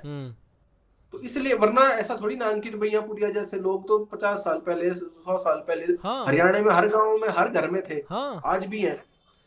लेकिन वो इसलिए उसको रिलेट कर पा रहे हैं कि यार ये हम, we are missing this, fear of missing out ना, एग्जैक्टली। फोमो एक फैक्टर होता है। तो इसलिए राहुल धंधलानी को देखना, वो ऑल्टर ईगो, अपनी उस रियलिटी, उस लाइफ को जीना चाह रहे हैं कैमरे के थ्रू, उस रील के थ्रू, जो असल में वो नहीं जी सकते। तो वो उसलिए उसको, तो ये भी एक कल्चर मतलब है कि गांव वाली संस्कृति को, उसकी अब एक्सेप्टेंस बढ़ गई है। अब वो खाली उस पर नेगेटिविटी का टप्पा नहीं है। पहले सब शहर की तरफ भाग रहे थे कि जैसे पता ही नहीं क्या मिल जाएगा। फिर यहाँ आके जब हमने कई साल बिता लिए कि यार नहीं यार, यहाँ भी कोई इतना ब्लिसफुल या हेवनफुल जीवन नहीं है, हाँ स्वर्ग नहीं है शहर। शहर में भी बहुत दिक्कतें हैं। तो इसलिए फिर नॉस्टैल्जिया डेवलप होता है अपने गाँव के लिए, अपनी उन चीजों के लिए। मुझे बड़ा बुरा लगा उन बालकों के लिए जिनसे हम पूछो कौन सा गाँव के हो तुम, और वो कहता है कि हमारा गाँव ही ना था कोई। मुझे सही में बहुत बुरा लगा है। मैं ज़िंदगी के शुरू के 4 साल गाँव में रहा हूँ लगातार बस, और मेरा गाँव जहाँ मैं आज रह रहा हूँ उससे बस 10 किलोमीटर दूर है। तो जब तो मेरी दादी थी जिंदा, तब तक तो ऐसा था कि हर संडे में चले जाते थे। बट उनके बाद तो फिर महीना 6 महीना, और अब तो क्यों गांव के बीच में रोड निकल गई तो गांव ही ख़त्म हो गया। पर वो जब मैंने चीज़ देखी ना कि अंकित मैनपुरिया, राहुल जैसे लोग जब आज ऊपर उठ रहे हैं, अमित हैगा एक और, ऐसे लोग जब ऊपर उठ रहे हैं, तो मुझे एक बात बड़ी अच्छी लगी कि लोगों ने समझा कि यार ये भी तो लाइफ है और ये भी खुशी जी रहे हैं। और मैं आपको बताऊं कि इन सुविधाओं के लिए हम शहर में चीज़ें मिल जा, मेरे गांव में इंटरनेट बढ़िया स्पीड पे आवे है। आज का कोई नॉर्थ इंडिया गांव, मुझे लग रहा है वेस्ट यूपी का रहना कोई गाँव ना जहाँ इंटरनेट चलता हो, डिलीवरी सारी हो जाए हमारे यहाँ, ठीक, परचून की दुकान हमारे यहाँ, सारी चीज़ें हमारे यहाँ है ही हैं। तो मुझे, मैंने आपसे कहा पहली बात जो मैंने आपसे कही कि मुझे बड़ा बुरा लगा उन बच्चों के लिए जो कहा हमारे को गाँव ना, हम तो हमारे तो पेरेंट्स भी शहर में ही रहे हैं। तो मुझे उनके लिए लगा कि इन्होंने वो चीज़ कभी एक्सपीरियंस नहीं करी या फिर कभी देखी नहीं, वो जो अपनापन है वहाँ लोगों में, वो जो कल्चर है। जैसे अब एक मैं पॉडकास्ट देखा था लक्ष्य चौधरी का भी, आप जानते हो लक्ष्य चौधरी को, तो पॉडकास्ट में उसने बड़ी अच्छी बात कही कि आप मुजफ्फरनगर मेरठ में चले जाओ कहीं भी, वहाँ पब्लिक राम राम करती तो मैं ऐसी दिख जाएगी, वो वहाँ दिखाने रहे कि हम राम राम करें तो इंटरनेट पर डाल दूँ। वो हमारे कल्चर का पार्ट है, वो कहेंगे। पर जब लोग आज की तारीख में राम राम कह के मिल्क कर रहे हैं और लोग इस बात को देखकर ऐसा करो ओ माय गॉड इसने राम राम कह दिया, तो जो लोग इस बात को सोच रहे हैं ना कि राम राम कहने के बाद इतनी बड़ी बात हो गई, तो उनकी अपब्रिंगिंग में कहीं ना कहीं प्रॉब्लम है, अगर वो इस आसान चीज़ को समझ नहीं पा रहे। क्योंकि अब मैंने आप शुरुआत करी बात की, मैंने कोई नमस्ते हेलो या गुड मॉर्निंग नहीं करा, मैं किससे भी नहीं करता। चलो मैं आपसे दूसरा सवाल पाता हूँ क्योंकि ये तो बहुत लंबी खिंच जाएगी हम दोनों की बात, वरना जी बहुत लंबी बहस है। जैसे मैंने आपको बताया कि मैं पहली बार जब कॉलेज गया तो ऐसे या तो उसे कॉम्प्लीमेंट कह लो या फिर से मजाक मान लो मेरे ऊपर। पब्लिक ने कहा तेरी भाषा बड़ी रूड है, बड़ी गवारों की तरह बात कर रहे थे, तो ये कोई भाषा बात करने की। इवन मेरी मम्मी स्टैंडर्ड हिंदी स्पीकर है, क्योंकि उनकी फैमिली थोड़ी एजुकेटेड थी फैमिली साइड से, तो वो स्टैंडर्ड हिंदी स्पीकर है। तो मैं अगर उनकी फैमिली के सामने कभी कुछ कह दूंगा, कोई वर्ड कह दूंगा, जैसे एक अभी रिसेंटली कुछ किस्सा हुआ कि मैं कहीं शादी में गया था, हम्म मेरे मामा और मैं बैठ के बात कर रहे थे, तो मेरे मुंह से निकल गया कि फलाने की लुगाई तो ऐसी है। हम्म अब वो लुगाई वर्ड उन्होंने पकड़ लिया, हम्म कह रहे ये बात करने का तरीका नहीं होता, ऐसे बात नहीं करनी चाहिए, ये बड़ा असभ्य तरीका है भाषा बात करने का। मैंने कहा तो आप हम्म, अपनी भाषा त्याग दोगे तो गलत है। बट वो जो रूड वाला पॉइंट है, ये वाला हम्म, पॉइंट मैंने हरियाणवी के ऊपर ही बहुत सुना सही। कि बड़ी बदमाशों वाली भाषा है, बड़ी रूड भाषा है। आपके अकॉर्डिंग हमारी भाषा है ही रूड या फिर लोगों को लगी रही है बस? यार दो रीजन है इसके पीछे, हम्म, एक तो रूडनेस है इंटोनेशन की वजह से, हाँ लैंग्वेज जो होती है ना, हाँ हाँ, बोलने का तरीका, हम्म आपकी जो फोनेटिक्स है, जो जिस तरीके से आप डिलीवर करते हो हम्म वर्ड्स को ना, तो जिस लैंग्वेज में ऑब्वियसली हार्ड वर्ड ज्यादा होंगे, हम्म, जिसमें रेट्रोफ्लेक्स एल, रेट्रोफ्लेक्स एन, अब मैं हाँ ज्यादा लिंग्विस्टिक में टेक्निकल नहीं जाऊंगा ना ना, क्योंकि सवाल मैं है कोई मेरा इसके ट्रेंड ऊपर, लिंग्विस्टिक नहीं हूँ, चिंता ना लेकिन करो। मैं मतलब थोड़ा बहुत जितना मैंने पढ़ा हम्म है, तो अड़े अड़े हम्म हार्ड वर्ड पंजाबी में भी हरियाणवी में भी, हम्म ये प्रॉब्लम पंजाबी के साथ भी है, वहां पे भी हम्म स्कूलों में कहते हैं पंजाबी मत बोलो, हम्म, ये जाहिल लोगों की जबान है या ओ लैंग्वेज है। हाँ, और अगर ये और इंडिया में नहीं, पाकिस्तान में भी प्रॉब्लम है, पाकिस्तानी पंजाब में भी ये प्रॉब्लम है। हम्म तो इसकी हम हिस्ट्री पे आएंगे, पहले बात कर लेते हैं इंटोनेशन और फोनेटिक्स, हम्म कि लैंग्वेज में कोई प्रॉब्लम है क्या? हम्म, तो हाँ भाई, लैंग्वेज में थोड़ी प्रॉब्लम तो है। हाँ और है तो है, हाँ क्योंकि वो उसका लैंग्वेज का नेचर ऐसा है। फॉर एग्जाम्पल, आप यूपी बिहार के किसी आदमी से बात करोगे, हाँ थोड़ी देर बात करोगे ऐसा लगेगा गा रहा है, हाँ कहाँ गई, हाँ मतलब वो खींचते हैं, स्ट्रेच करते हैं ना वर्डों को ऐसे। हाँ, तो भाई उसकी लैंग्वेज बोलने का अंदाज वो है। हम्म तुम्हें इरिटेट, हमें इरिटेटिंग लग सकता है, डे को हम्म, रे बोलते हैं, रे को डे बोलते हैं, हाँ ठीक है। तो वो तो आपके जो कान जिस तरह से ट्रेन हो रखे हैं ना, जिस हम्म चीज को आपने माइंड में बिठा रखा है कि ये रूड है, ये नहीं है, हम्म ठीक है। स्कॉटिश लैंग्वेज है, हम्म आयरिश है, इंग्लिश के भी वर्जन अलग अलग, हम्म वो बहुत हार्श साउंड करती है हम्म, फर्स्ट टाइम कोई इसको सुनेगा तो, मुझे समझ ठीक में है। नहीं लेकिन आती। ऐसा कोई, लेकिन ये नहीं कहता कि भाई स्कॉटिश या आयरिश जो जाहिल है। हाँ या बहुत सारे साइंटिस्ट जो थे वो आयरलैंड से थे, जो हम्म रेनेसा हुआ, इनलाइटनमेंट आई, हम्म बहुत सारे जो लोग थे वो स्कॉटिश या हम्म आयरिश डिसेंट के थे। हम्म, तो उसका जहनियत शिक्षा से कोई रिलेशन नहीं है, हाँ आपकी प्रोनाउंसिएशन, आपके तरीके के बोलने का। तो हम्म पहली चीज तो ये कि हम्म हाँ, लैंग्वेज का नेचर ऐसा है, हम्म फोनेटिक्स है, इंटोनेशन कुछ कह लो। हम्म अब दूसरे आते हैं कि जो लोग कहते हैं, आपने शब्द यूज किया भाई लुगाई, हम्म उसकी लुगाई ऐसी थी। अब हम्म लुगाई औरत, हम्म नारी, ठीक है, सब एक ही वो है, हम्म, मतलब सिनोनिम है, एक पर्यायवाची है एक दूसरे के। तो इसकी हिस्ट्री है थोड़ी सी 100 साल की, कि भाई ये आपकी जो लैंग्वेज है, जिसे खड़ी कहते हैं, या आप हम्म 50 60 के बाद कौरवी का नाम उसे दिया गया, हम्म तो इसको बैकवर्ड या हरियाणवी को बैकवर्ड या क्या कह सकते हैं कि गंवारों वाली लैंग्वेज क्यों माना जाता है, या हम्म किसने बनाई ये हम्म, आया कहाँ से कि ये गंवार है, मतलब औरत कहना ठीक है और लुगाई कहना बैकवर्ड है हाँ या गंवार का प्रतीक है। तो होता क्या है, लैंग्वेज में कॉन्सेप्ट होता है सोशोलेक्ट का। ओके, सोशोलेक्ट क्या होती है? सोशोलेक्ट होती है किसी एक पर्टिकुलर कम्युनिटी या रीजन की लैंग्वेज। हम्म फॉर एग्जाम्पल, आपने अपने गांव में देखा होगा, आपके गांव में हर कोई जाति जो है ना, वो सेम भाषा में बात नहीं करती, हाँ उसके बोलने का लहजा अलग होता है। फॉर हाँ एग्जाम्पल, हरियाणा में गांव का बढ़िया अलग तरीके से बात करेगा, हरियाणवी बोलता होगा, हाँ, पर उसके बोलने का तरीका, उसके एक स्पेसिफिक वर्ड जो सिर्फ वो यूज करेगा, बाकी कास्ट वाले नहीं करेंगे। हम्म जाट अलग तरीके से बोलेंगे, शेड्यूल कास्ट वाले भाई हरियाणवी अलग तरीके से बात कर रहे होंगे, हम्म बोल रहे होंगे। तो एक पर्टिकुलर ग्रुप की लैंग्वेज को हम बोलते हैं सोशोलेक्ट, जो हम्म उसी ग्रुप तक रिस्ट्रिक्टेड होती है। हम्म जैसे कहते हैं कि भाई जो ये सांसी लोग होते हैं, सांसी, हम्म, ठीक है, इन गांव में रहते हैं, लेकिन इनकी अपनी लैंग्वेज होती है आपस में, हाँ हाँ, मॉडिफाइड। हम्म तो ये जो खड़ी बोली डेवलप हुई ना, अब ये हिंदी उर्दू हिंदुस्तानी का जैसे डेवलपमेंट होता है हाँ 1860 1870 के बाद, तो इसमें ये आई कहाँ से है? अब के लोग कहते हैं मेरठ के 15 गांव की भाषा है जो स्टैंडर्ड हिंदी है, जिसमें औरत टर्म होता है, लुगाई नहीं यूज होता, हाँ, इसी पे आ जाते हैं। तो ये सिस्टम चला 1860 1870 में, जब अलीगढ़ मुस्लिम यूनिवर्सिटी बनी, सर सैयद अहमद खान, और इसके बाद वेस्ट यूपी और दिल्ली से ये सिस्टम चला लैंग्वेज का कि किसको सभ्य भाषा बोले हम। ओके, जो मॉडर्न, तो हिंदी अलग निकली देवनागरी, और उर्दू पर्शियन स्क्रिप्ट के साथ अलग निकलने लगी। तब इसका जो बेस बना दोनों लैंग्वेज का, हिंदी का और उर्दू का, वो थी जो मेरठ मुजफ्फरनगर शामली इस एरिया की भाषा है, इसके गांव की जो भाषा थी, हम्म वो इसका बेस है। लेकिन उन्होंने जो हार्डनेस थी ना लैंग्वेज की, वो हटा दी। हम्म, उसको किससे रिप्लेस करा? उसको एक सोशोलेक्ट हम बोलते थे, दहलवी, जो कि हाँ चांदनी चौक के एरिया में बोली जाती थी, हम्म ओल्ड दिल्ली शाहजहानाबाद। तो वो मुस्लिम एलीट था हम्म या जो दिल्ली में रहते थे, उन्होंने किसको स्टैंडर्ड बनाया? हम्म बेस वही है लैंग्वेज का, मॉडर्न हिंदी मॉडर्न उर्दू का बेस मेरठ मुजफ्फरनगर यहाँ की भाषा ही है, हम्म जिसको आप खड़ी कहते हो। हाँ हाँ लेकिन जो उसकी सोशल एक्ट है, जो उसमें उसकी हार्डनेस है, जो वर्ड है, जैसे जेमिनेशन है, हम्म मैंने यार हिंद भाई वाले पॉडकास्ट में बात करी थी बाद में, जेमिनेशन, हाँ हाँ कि कॉर्डरिंग में जेमिनेशन है लेकिन हिंदी और उर्दू में नहीं है, हाँ मॉडर्न हिंदी मॉडर्न उर्दू हम्म में। जैसे दीपांशु मेरा छोटा भाई है, हाँ दीपांशु मेरा बड़ा भाई है, हम्म तो छोटा बड़ा ये हार्ड करता है लैंग्वेज को। हम्म सॉरी। नो प्रॉब्लम तो ये उसमें नहीं हम्म है मॉडर्न उर्दू में। तो ये चीजें हटाई गई धीरे धीरे धीरे हम्म धीरे, इसको प्योरीफाई किया गया। तो ये दूसरा प्रोसेस है जिसे आप कहते हो बैकवर्डनेस वाला। हाँ तो ये शायद जवाब होगा इसका। ओके। अब मैं आपको मैंने जब इस चीज़ का रीज़न ढूंढने की कोशिश करी ना, तो आई स्टिल रिमेंबर कि मेरी एक उसकी क्लाइंट हुआ करती थी बहुत पहले, अब से 2 से 1 साल पहले, तो उसके लिए मैं वीडियो एडिटिंग का काम करता था। हम्म तो एक दिन मैं उससे बताने लगा कि हमारा रीजन बड़ा एग्रेसिव माना जाता है ये वो, बाकी कंपेयर टू इंडिया, बिकॉज सियास में दिल्ली से कितना दूर है ये सब वो सब। तो मैंने उनसे कह दिया कि हमारे तो खून में ही है जी। हम्म अब वो कहने लगी ये तो बड़ा अब्सर्ड रीज़न दिया, you you have one of the absurd reason. I was like no.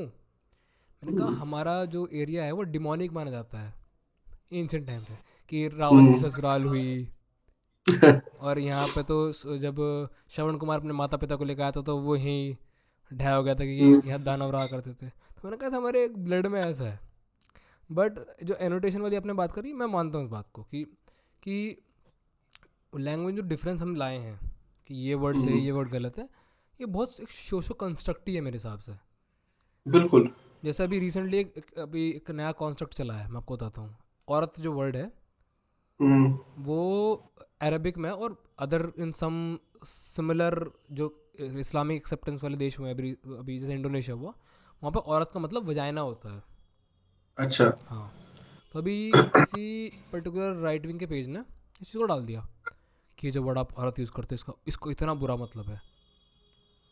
और उसके बाद वो थोड़ी सी लहर चली कि औरत वर्ड यूज़ नहीं करना, औरत वर्ड यूज़ नहीं करना, औरत वर्ड यूज़ नहीं करना। बट मुझे समझ में आया कि यार वो औरत वर्ड जो हम अपने कॉन्टेक्स्ट में यूज़ करें तो बड़ा डिफरेंट है। बट वहाँ से उस वर्ड के अगेंस्ट में एक पर्टिकुलर सोशल रिवॉल्यूशन सा स्टार्ट कर दिया। और सिमिलर टू मुझे लगता है कि लैंग्वेज में, कि मेरा मानना है कि अपभ्रंश जितनी भाषाएं हैं खड़ी बोली से रिलेटेड, उनमें भी हार्डनेस है, ऐसी बात नहीं, बट हमसे कम है। जैसे मैं बताऊँ आपको, मैं मानता हूँ कि हम ज़्यादा गवार, अगर मैं गवार मानता हूँ अपनी भाषा को, तो मैं कहता हूँ मेरे ज़्यादा गवार शामली वाले हैं, क्योंकि उनकी भाषा मेरे से भी हार्श है। उनकी भाषा तो मेरे से भी हार्श है। मुझे मुझे उनसे सुन कैसा लगेगा कि अरे मैं डांट क्यों रहा। तो जो नॉर्मल सुनेगा तो क्या ही लगेगा। अच्छा, शामली वाले फिर कहेंगे कि सोनीपत वाले, और सोनीपत वाले कहते हैं कि जींद वाले। हाँ तो ये तो मतलब हमारे हरियाणा में भी है हाँ ये सेम जो चीज है ना, कि हाँ मतलब सोनीपत वाले कहेंगे यार जींद वाले तुम क्या ही हो, मतलब बिल्कुल वो उनको अनपढ़, मतलब with in the group itself हाँ वो डिस्क्रिमिनेशन वहां है। पर भी है। मैं मानता हूँ। पता मेरा मानना क्या है, मैं आपको ये सही बताऊँ मेरा मानना क्या है, कि क्योंकि बहुत सारे एविडेंस मिले हैं इधर सिन्हौली से, सबसे पुराना वो मिला है ना हमारा, जो रिलेटेड एक वो जो मिला था। अब उसके बाद मेरा मानना पता क्या था, जब मैं थ्योरीज बनाता रहता हूँ इन सब की कि क्या से कैसे क्या हुआ होगा माइग्रेशन के बारे में, तो मेरा मानना ये था कि ये इनिशियली ये हस्तिनापुर वाला जो रीजन था, बूम यहाँ से हुआ, और भाषा जब यहाँ से माइग्रेशन होता चला गया, एक्सपेंड होता चला गया, तो एक्सपेंड होता तो वोकैबुलरी सेम रह गई, बट भाषा का एनोटेशन बदलता चला गया। जैसे अगर मैं पंजाबी देखूँ तो मुझे लगता है आपको, अगर कोई वेस्टर्न यूपी का लड़का है यार, इंसान है, उसे पंजाबी आराम से समझ में आ जाएगी, दो आप तक के पे माजा तक की। सही। वो यूं नहीं कि वो बोल क्या रहे, बट क्योंकि वोकैबुलरी सिमिलर है, वो कुछ कुछ पिक करके समझ लिया क्या कह रहे हैं। जैसे आप और मैं अलग अलग रीजन के हैं, बट अगर कोई तीसरा इंसान हमको सुन रहा होगा तो मुझे पता आप अलग रीजन का, आपको पता मैं अलग रीजन का, हमारी भाषा में पता चल रहा, बट अगर तीसरा सुन रहा होगा तो तीसरे को ये लग रहा होगा तो एक ही जाके एक ही गेम। क्योंकि हमने जैसे बात हुई टिक्कड़ की, अभी एक गाना पुराने हरियाणा में गाना बड़ा फेमस हो रहा है, 2.5 लीटर दूध गिरा 12 टिक्कड़ खाऊं सू। 12 टिकट खाऊं। अब अब वो टिक्कड़ मुझे समझ में आ गया, पर किसी नॉन हरियाणवी या नॉन वेस्टर्न यूपी वाले को वो समझ में नहीं आने का। तो मैं एक लड़की की रील देख रहा था, उसके रिक्रिएशन कर रखा था गाने पे, तो उसने टिक्कड़ को लिक्कड़ लिख रखा। अब मुझे इतनी हंसी आई उस बात पे कि इसे पता ही नहीं चलना कभी। अब जैसे एक आपने वीडियो देखी होगी नकुल दूल है, एक नकुल दूल की वीडियो वायरल हुई थी एक, राम राम लादर के कहता गाड़ी रोकेगा असलाम भी रखते हैं असलाम भी रखते हैं पहलवान। तो वो मुझे समझ में आ गया, वो मीम बन गया, उसका वायरल हो गया। अब नॉन हरियाणवीज ने उसकी दही तोड़ी है जो उसकी लादर को लागड़ कर, मतलब लादर को पता नहीं है क्या कर दिया उसका, लाडर कर दिया या कुछ क्या उसको बना दिया। तो आपका पॉडकास्ट में जो बाजार पॉडकास्ट है मैंने वहाँ भी आपसे कहते सुना कि हरियाणवी किसी को सिखाई नहीं जा सकती। और इवन हाँ इवन इवन इवन इवन मैं बॉलीवुड की कई मूवी देखी जहाँ पर हरियाणवी को they try to insist Haryanvis by non Haryanvi, उन पर हुआ नहीं वो। बट इसमें भी एक बात है कि एक मूवी आई थी अभी रिसेंट 10वीं, अगर आपने देखी हो तो। 10वीं फेल, हाँ 10वीं ना, 10वीं फेल तो शायद पक्का याद नहीं, अभिषेक बच्चन की। अभिषेक बच्चन की, हाँ अभिषेक बच्चन की। तो उस मूवी में बहुत माइनर पार्ट था खड़ी बोली हरियाणवी का। वो नो भी था क्योंकि वो पिक्चर एक्चुअल में कुमार विश्वास ने लिखी, मतलब डायलॉग जो थे उसके। तो जैसे इंगे उंगे की बात हो गई, तो वो तो मुझे मुझे पहली बार लगा कि हमारा क्या रिप्रेजेंटेशन हुआ उस मूवी में। तो सही। क्योंकि हरित प्रदेश था उसमें, वैसे राज्य का नाम भी अलग ही राज्य बना रखा था। तो मुझे लगा, ओह माय गॉड, हमारा रिप्रेजेंटेशन हो रहा है। तो आपने कहा था उस पॉडकास्ट में भी कि भाई बड़ा सिखाना बड़ा मुश्किल है। मेरा मानना है कि अगर दो तीन साल हरियाणा में रह रहा तो क्या वो हरियाणवी नहीं सीख सकता, या वो हमारी भाषा नहीं सीख सकता एनोटेशन के नहीं साथ? सीख सकता है। सेम ये एनोटेशन के नहीं साथ। है कि सिखाना, वो फिर खुद सीखेगा, हम नहीं सिखा रहे, हाँ उसके हालात सिखा रहे हैं उसको। हाँ। फॉर एग्जाम्पल, मैं अपने मेरे मम्मा का गाँव है मुरथल, अच्छा। दिल्ली से थोड़ा सा हाँ दूर हाँ जाते हाँ हैं। तो वहाँ जब मैं छोटा था, कोई 10-15 साल की बात होगी, हाँ हाँ। तो कुछ मुसलमानों के बच्चे वहाँ माइग्रेट करके आए हुए थे, उनकी फैमिलीज हम्म वेस्टर्न यूपी से, बिजनौर साइड से, हम्म थोड़ा शायद उससे भी उस तरफ के होंगे। हम्म तो वो वहां रहे कुछ साल, हम्म घरों में कुछ काम करते थे या हम्म कारपेंटरी का काम करते थे। हम्म, वो हमारे जैसे हरियाणी बोलने लग गए थे। हाँ। एक एज है कैचिंग अप की ना। हम्म लेकिन हमारे गांव में सिर्फ एक, सोनीपत में हमारा गांव है, उसमें सिर्फ एक मुस्लिम था। वो हम्म बहुत लेट आया लाइफ में, हम्म कहीं और से आया था, और वो भी ऐसे कारीगरी का काम करता था। वो हम्म, 40-50 साल की उम्र में आया अच्छा। वहाँ। वो लाइफ टाइम तक वैसी ही भाषा बोलता था, यूपी की एमपी की जहाँ से था। हम्म वो मतलब समझ लेता था पूरी, लेकिन हम्म, वो बोल नहीं पाया। हाँ। तो एक एज है कैच करने की ना। मैं भी अगर आप गांव से, आप जैसे कहते हैं हरियाणवियों को कि यार तू किस टाइप की हिंदी बोलता है, या तेरी हिंदी में जो है ना, मतलब हिंदी बोलते वक्त हरियाणवी टच आता है। हाँ। तो एक एज है जो आपकी टीन एज है ना, उसमें आप अगर बाहर निकल जाते हो आप दूसरे कल्चर से, हम्म तो आप वो एक्सेंट सीख लेते हो। हम्म, मेन प्रॉब्लम इसमें एक्सेंट की है। हाँ भाषा बोलना कोई दिक्कत नहीं है। हाँ। फॉर एग्जाम्पल, इतना ही मुश्किल है जैसे अब आप यूएसए चले जाओ हम्म इस उम्र में, हम्म, क्या आप अंग्रेजों की तरह अंग्रेजी बोल सकते हो एब्सोल्युटली उस नॉट। एक्सेंट? हम्म लेकिन आपका बच्चा 12-13 साल का, 14 साल का वहां चला जाएगा, आप हम्म देखना लिटरली वो वैसी ही हम्म एक्सेंट में बोलेगा। हम्म, तो प्रॉब्लम है एक्सेंट की, हाँ। लहजे की। हम्म तो और लहजा, देखो ट्रेनिंग तो हर चीज की दी जा सकती है। हम्म ऐसा नहीं है कि उसको साल भर में कोई लिंग्विस्ट हो तो हम्म, उसको ट्रेन नहीं कर सकता, या वो हाँ। खुद रह गए एक एरिया में। मैंने कई लड़के देखे हैं जो हॉस्टल में रहे, सोनीपत हम्म कॉलेज में पढ़ने गए दिल्ली से, या पानीपत रहे, उनको बोलने आ गया, वो बोलनी हम्म सीख गए उनके साथ। हम्म, हाँ, वो यू कैन पिक इट कि हाँ वो ये नेटिव नहीं है, हाँ पता लग जा। लेकिन 70-80% वो उसको बोल लेते हैं उसी हम्म तरीके से। प्रॉब्लम कहाँ होती है? जो लोग मौकरी करते हैं, हम्म कि जिसको कुछ नहीं पता, ना लैंग्वेज का ना कल्चर का, कुछ भी नहीं पता, वो कुछ भी जो है दो लाइनें पकड़ के, जैसे ये स्टैंड अप कॉमेडियन है सो कॉल्ड, हम्म ये उसका मजाक बनाते हैं किसी लैंग्वेज का। हम्म, वो क्योंकि वो अपने भाई गुड़गांव के, या वो वेस्टर्न दिल्ली के या साउथ दिल्ली के अपने घर में रह रहे हैं, वो हम्म उन्होंने वही एरिया देखा है दिल्ली का, बस अपनी गाड़ियों में ट्रेवल करा है। वो हम्म कभी कि भाई 15 किलोमीटर दूर तेरे घर से क्या है, कि कोई गांव भी है भीतर, हम्म ठीक है, गुड़गांव की उस तरफ क्या है, हम्म, उन्होंने वो कभी नहीं देखा। हाँ। तो सिर्फ किसी को बोलते सुन लेने से वो दो लाइनें कहेंगे, इसलिए फिर कह देंगे कि भाई बोलनी मुश्किल है या हाँ हार्ड है। तो seriously there is a lack of effort. Exactly. Problem ये नहीं है कि सिखाई नहीं जा सकती, हम्म, पर वो ये है कि आप सीखना नहीं चाह रहे। हाँ और दूसरी है कि आपने पहले ही उस पर नेगेटिविटी लगा रखी है, उसने आपने तो उसको मजाक की तरह यूज करना है हाँ। लैंग्वेज को। जैसे आपकी जब इंटेंशन ये है कि उसको मजाक की तरह यूज करना है, तो आपकी इंटेंशन ही नहीं है उसको रिस्पेक्ट करके। जब तक आप रिस्पेक्ट नहीं करोगे तो आप सीखोगे नहीं। हाँ, जैसे ठीक अभी है। एक रील वायरल हुई थी, एक कॉमेडियन है गौरव कपूर उसकी, कि गाड़ी लगा साइड में। हाँ, अब क्या होया, कि वो यार वैसे करते गाड़ी हैं, क्या लगा साइड होया। में, तो उस पर वो हो नहीं रहा था, बट वो मौकरी हो गई लैंग्वेज की। हाँ। और मैं कह रहा हूँ चलो कुछ भी था, but he tried, at least he tried. और मेरा मानना ये है कि कम से कम हमारा रिप्रेजेंटेशन होना चाहिए कहीं ना कहीं इस मामले में, कि भाई कोई तो बोल रहा, कोई तो कह रहा, कैसे कह रहा हो। अब देखो मैंने आपको बताया टिक्कड़ वाली वो, हम्म। तो पब्लिक, हरियाणवी पब्लिक उसमें नीचे कमेंट में जाकर समझा रही कि लाडली टिक्कड़ रोटी होकर है और टिक्कड़ हो लिक्कड़ ना। सही। तो तो होता है ऐसा, मैंने देखा है तेरा कि पब्लिक को करना भी चाहिए मेरे हिसाब से। और अभी जैसे भी कुछ हरियाणवी पॉडकास्ट भी बहुत पॉपुलर हो रहे हैं, और कुछ हरियाणवी जो कंटेंट क्रिएटर्स हैं वो भी आगे आके बात कर रहे हैं कि भाई अपनी भाषा बोल लो ना, शर्म काहे कर रहे हो। सही। जैसे अभी कोई शायद हरियाणवी एक्ट्रेस गई थी वहाँ बिग बॉस में, बाहर आ गई, और बाहर आया पच्छा उसके पब्लिक कहने लगी हरियाणवी कि जब तक तू अंदर थी, जब तेरे गैंड से हरियाणवी निकली ना, अब तो बाहर आती है तो क्या नाम जी, अपनी हरियाणवी फ्लॉन्ट कर रही है, इस पर कंटेंट बना रही है, तो तू पब्लिक का पागल बना रही। सारा गुरपाल गई थी, सारा गुरपाल नाम था। अच्छा, मैंने मुझे उसका नाम ना पता, मैं पॉडकास्ट देख रहा था किसी का, तो पब्लिक कहने हाँ। लगी इन्होंने, भाई भाई जब तू गई थी तो वहाँ तुझे अपना रिप्रेजेंटेशन दिखाना था, तो बाहर आ क्या दिखा रही, जहाँ तुझे लोग जानना है वहाँ दिखा रही तू। और मेरा ये मानना है सही। कि, और इसीलिए अब मैं आपको बताऊँ, मैं लिखता भी हूँ पोएम वगैरह। अच्छा। हाँ, तो खड़ी बोली में 2 पोएम भी लिखी है। अब मुझे शुरू में लगा कि यार लैंग्वेज अपनी, मैं तो बेशरम हूँ, लिखूंगा। And I won't believe like मैं पहले लगभग मेरा मतलब ज़िंदगी में जितना मेरा कंटेंट कंजप्शन रहा है आज तक, वो अमेरिकन शोज़ ही रहे हैं, चाहे मैं बचपन से डिज्नी देखता आया हूँ। आप कह नहीं सकते वैसे मैं बचपन से मैं शहर में रहा हूँ, बट मेरा ऐसा ही है कि मैं मिक्स उस मामले में कल्चरली बड़ा मिक्सड अप हूँ। बाहरी रूप से मैं बड़ा सूडो अमेरिकन सा हूँ इस मामले में, और अंदर से मैं पूरा देसी हूँ। तो सही। मेरा एक्सेंट भी बीच में बहुत बहुत ज़्यादा थिक हो गया था, थिक अमेरिकन एक्सेंट। तो लोग कॉल आउट करने लगे मुझे कि तेरा तो कितना फेक कर रहा है ये, क्योंकि अब अगर नॉर्मल मेरे जैसा इंसान जो कि एक टाइम से बड़ा देहाती के रूप में बोल रहा कि भाई बिल्कुल ही स्टैंड इन दी नहीं, खड़ी बोली सीधा, और वो सीधा फिर स्विच मार रहा अमेरिकन एक्सेंट में, तो लोगों को लग रहा था। उसके बाद फिर मैंने एक्चुअल में अपने एक्सेंट पर काम करा, मैंने कहा नहीं यार एक्सेंट इंडियन लाते हैं, धीरे धीरे करके उसमें चीज़ें चेंज करी।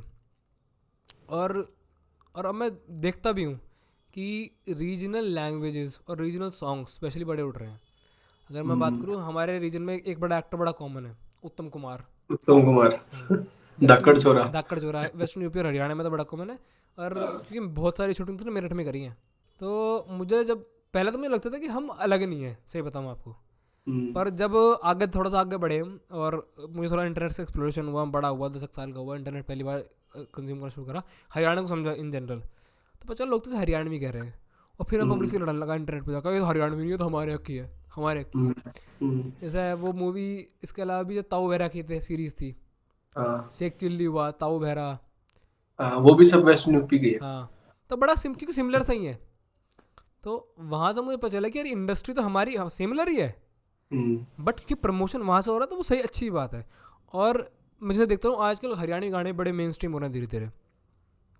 तो अगर मैं देखूँ कि जैसे आज की तारीख में अगर ये रीजनल सिनेमा अगर एक्सपैंड हो जाए और मेन स्ट्रीम हो जाए, जैसे आज हरियाणवी गाने से मेन स्ट्रीम हो रहा है, चाहे वो 2.5 लीटर दूध हो गया, और चाहे वो 52 गज का दामन हो गया, या फिर ऐसे जितने भी गाने जो बड़े फेमस हो रहे हैं, ये कितना पार्ट प्ले करते हैं लैंग्वेज प्रमोशन में इन मेन स्ट्रीम। जैसे आज अगर हरियाणवी गाने को सुन रहा है, उससे 5-6-10 साल पहले अगर हरियाणवी गाने सुन रहा था तो यार मैं क्या गाने सुन रहा, तो बेवकूफ़ है तू। और आज पब्लिक तेरी आंखें काजल पर न्यू नाचा है। सही। अब जो सवाल है कि भाई ये अगर एक्सपैंड हो जाए रीजनल इंडस्ट्री ना, एक लेवल पे पहुंच गई है, इससे मतलब मान लो 10 टाइम्स हो जाए, फॉर एग्जांपल 10 टाइम्स हो जाए, तो एक तो यार मैंने ना एक जो स्पीच दी थी एमडीयू में ना, अच्छा। जो भी वो भी काफी वायरल हुई थी। हाँ उसमें से वो क्लिप थोड़ा काले कोट पैंट में, मतलब हाँ मैं लोगों को एड्रेस कर रहा था एक दिन वहाँ, तो उसमें मैंने ये बात काफी मतलब मैंने कोरिलेट की थी, और इस पे मैं कोई 2-3 साल से बात कर रहा हूँ। जो अच्छा। पॉडकास्ट चला रहा था सिर्फ ऑडियो में पॉडकास्ट था, हम्म, तो 3-4 साल से मैं इस बारे में बात कर रहा था हाँ कि एक्चुअली डाउनफॉल ऑफ बॉलीवुड जो है ना, वो एक ब्लेसिंग है सारी रीजनल इंडस्ट्रीज के लिए। होता क्या है ना, बॉलीवुड वाले हिंदी के नाम पे बम्बैया कल्चर, बम्बैया अपना एलीट जो उनके अंदर की जो लाइफ है ना, उसको इंडियन लाइफ बना के प्रेजेंट कर रहे हैं। जैसे करण जौहर की मूवीज थी, वो हमारे समाज से क्या चल रहा है, हो क्या रहा है, लोगों की मानसिकता क्या है, युवा क्या चाह रहा है देश का, उसे इतने कटे हुए हैं ना, उनको कोई मतलब नहीं है। इसलिए आप पोस्ट कोविड देखोगे कि वो इंडस्ट्री फेल होती जा रही है, वो डिक्लाइन पे है।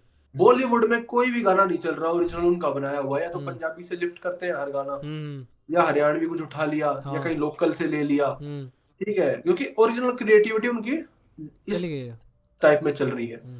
तो जब से जियो आया है 2016 के बाद, हम्म और बॉलीवुड का डाउनफॉल आपने देखा है हम्म निरंतर हो रहा है, दोनों चीजें इकट्ठी। कारण क्या रहा? ऐसे में बात अरियंत भाई के साथ भी करी थी हम्म कि यूट्यूब का मोटो क्या था शुरू में जब आया था? Broadcast yourself. हम्म जो तंत्र था, जो साधन थे हम्म मीडिया क्रिएशन के, हम्म तो आप वो या तो बॉलीवुड के पास थे या न्यूज मीडिया, जो मीडिया वाले चैनल थे उनके हम्म पास थे ना।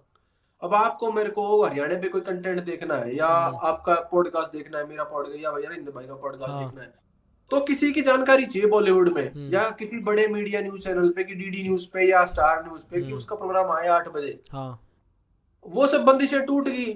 हम्म प्रॉब्लम क्या थी कि जब हम उत्तर कुमार की धाकड़ छोरा देख रहे हैं, जो इतनी घटिया क्वालिटी में बनी हुई हाँ फिल्म है, उसकी प्रोडक्शन वैल्यू इतनी जीरो है, लेकिन वो फिर भी सुपर हिट हो जाती है, हाँ क्योंकि हम तो भूखे थे अपने रीजनल कंटेंट के, हमारे ट्रू पास तो कोई परोस नहीं रहा था। हाँ 16 के बाद क्या हुआ? क्योंकि हमारी बेड़ियां जो है ना मुक्त हो गई, अब हमारे पास हथियार आ गए ना, हाँ कंटेंट क्रिएशन के टूल आ गए। हम्म अब खुद खाया, मतलब खुद बनाया खुद खाया। हाँ पहले हमें रेस्टोरेंट से लेके आना पड़ रहा था, और वो रेस्टोरेंट जो अपने हिसाब से बनाता था, हमें जो वो दे रहा था वही खाना पड़ हम्म रहा था। अब एक सीरीज है हरियाणवी ही कुणबा धर्मे का। घर में का 2016 से चल रही है वो। हाँ मेरे दादा उसके इतने बड़े फैन हैं, क्या बताऊँ मैं आपको। हम्म बात नहीं कहा धर्मे को लगा दे, हम्म। और मुझे तो बढ़िया लगा है। ये जो चीज चेंज हुई है ना हम्म कल्चरली, और इसी से जो चीज दूसरी निकलती है, हम्म इंटरकनेक्शन की। हम्म हरियाणा में ऐसी 3-4 वेब सीरीज है। एक एंडी छोरे करके है हाँ जींद की, एक कालू की गलत फैमिली है हिसार साइड की, हम्म ये कुणबा धर्मे का, ये हमारे सोनीपत साइड का है, हम्म एक देसी मंच है भिवानी साइड का। हम्म हर डिस्ट्रिक्ट वाइज गाने, अलग अलग रीजन के हाँ सिंगर, अलग अलग रीजन की वेब सीरीज का क्रिएशन हो रहा है। हम्म हरियाणवी में तो एक ऐप भी बन गई है, स्टेज ऐप, हाँ जो कि प्रोफेशनली मेड कंटेंट बना रही है वो हरियाणवी उसमें भी का, आई थी अपना शार्क शार्क टैंक में। टैंक में। हाँ तो अब इससे होता क्या? अब उसी सवाल पे वापस आते हैं कि हम्म अगर बड़ा हो जाए, हम्म तो बड़ा हो रहा है। हम्म 16 में जो था हम्म और 24 में जो है, हम्म फर्क है हम्म क्वालिटी ऑफ कंटेंट की, क्वालिटी में और क्वांटिटी में भी, जितना हम्म अब प्रोडक्शन बढ़ा है। तो यार बेसिकली हर जो कमर्शलाइजेशन है, इन चीज के पीछे पॉडकास्ट चल रहे हैं, कुछ वेब सीरीज बन रही है, हम्म, कोई रेडियो शो बन रहा है, कोई गाने बन रहे हैं, इकोनॉमिक्स और कॉमर्स है हर चीज के हाँ पीछे। जी जब तक इकोनॉमिक वायबिलिटी नहीं होगी आपके रिवेन्यू मॉडल की, आप तक कोई आप कंटेंट क्रिएट कर रहे हो, गाना चलेगा नहीं, उसके मार्केटिंग चैनल्स नहीं है। हम्म पहले तो आई टेक्नोलॉजी, हम्म पहले आपके पास टूल आ गए, अच्छी वीडियो बनने लगी, हम्म अच्छी बनी, प्रोफेशनली मेड ढंग का कंटेंट बना, एक दो गाने शुरू में बने, तो लोगों ने देखा यार हरियाणवी में भी अच्छी चीज बन सकती है। हम्म या मतलब इतनी एंटरटेनिंग, अच्छी तो नहीं, मतलब मैं उसकी कोई वैसी वैल्यू नहीं लगा रहा, लेकिन एंटरटेनिंग, हम्म एंटरटेनमेंट के लिए दिखता है ना, तो एंटरटेन कर रहा है फुल, तो वो बन रहा है। तो उसके बाद उसमें फिर अब लेबल भी आने लग गए, हम्म प्राइवेट डिस्ट्रीब्यूटर आने लग गए, हम्म ठीक है, स्टेज जैसी ऐप भी आ गई, हो हम्म सकता है आगे। और क्योंकि सेंटर शिफ्ट हो रहा है बॉम्बे से, धीरे धीरे आप देखोगे ना हम्म, उसका डिक्लाइन जो है। और सेम सिर्फ हरियाणा यूपी की इंडस्ट्री में नहीं, आप भोजपुरी में देखोगे हाँ वो इंडस्ट्री भी इमर्ज हो रही है। हाँ हाँ साउथ की इंडस्ट्री तो पहले थी, 5-6 स्टेट जो है उनकी अपनी हम्म अपनी रीजनल इंडस्ट्री ऑलरेडी थी, और बाहुबली 2016 में आई थी, हम्म उसके बाद से और साउथ की इंडस्ट्री बूम पे है। को भी चार्ज। तो बॉलीवुड नीचे गिर रहा है, रीजनल इंडस्ट्री राइज हो रही है, हम्म क्योंकि आपके पास टूल्स आ गए हैं, आपके पास कंट्रोल आ गया है। अब इसका रास्ता क्या है फ्यूचर में, हम्म कितनी एक्सपेंड हो सकती है? हम्म तो फिल्में तो बॉलीवुड की नहीं चल रही, हमारी कहाँ चलेंगी? हम्म, प्रॉब्लम ये है कि सिनेमा हॉल वाला कल्चर धीरे धीरे देखा अब खत्म हो जाएगा, हाँ जी क्योंकि वो लोग जाके इतना राजी से नहीं है, हम्म ठीक है। क्योंकि कुछ ऐसी एंटरटेनिंग जैसे बाहुबली टाइप कुछ फिल्म आए ना, जो हॉल हम्म पे देखने का मजा हो। फिर कोविड में नेटफ्लिक्स और इन चीजों ने, वेब सीरीजों ने आपकी आदत का बिगाड़ दी कि आप सब कुछ फोन पे है यार। हाँ अब वो आदत नहीं रही, और जनरेशन को कुछ नया चाहिए, कुछ अलग चीजें चाहिए।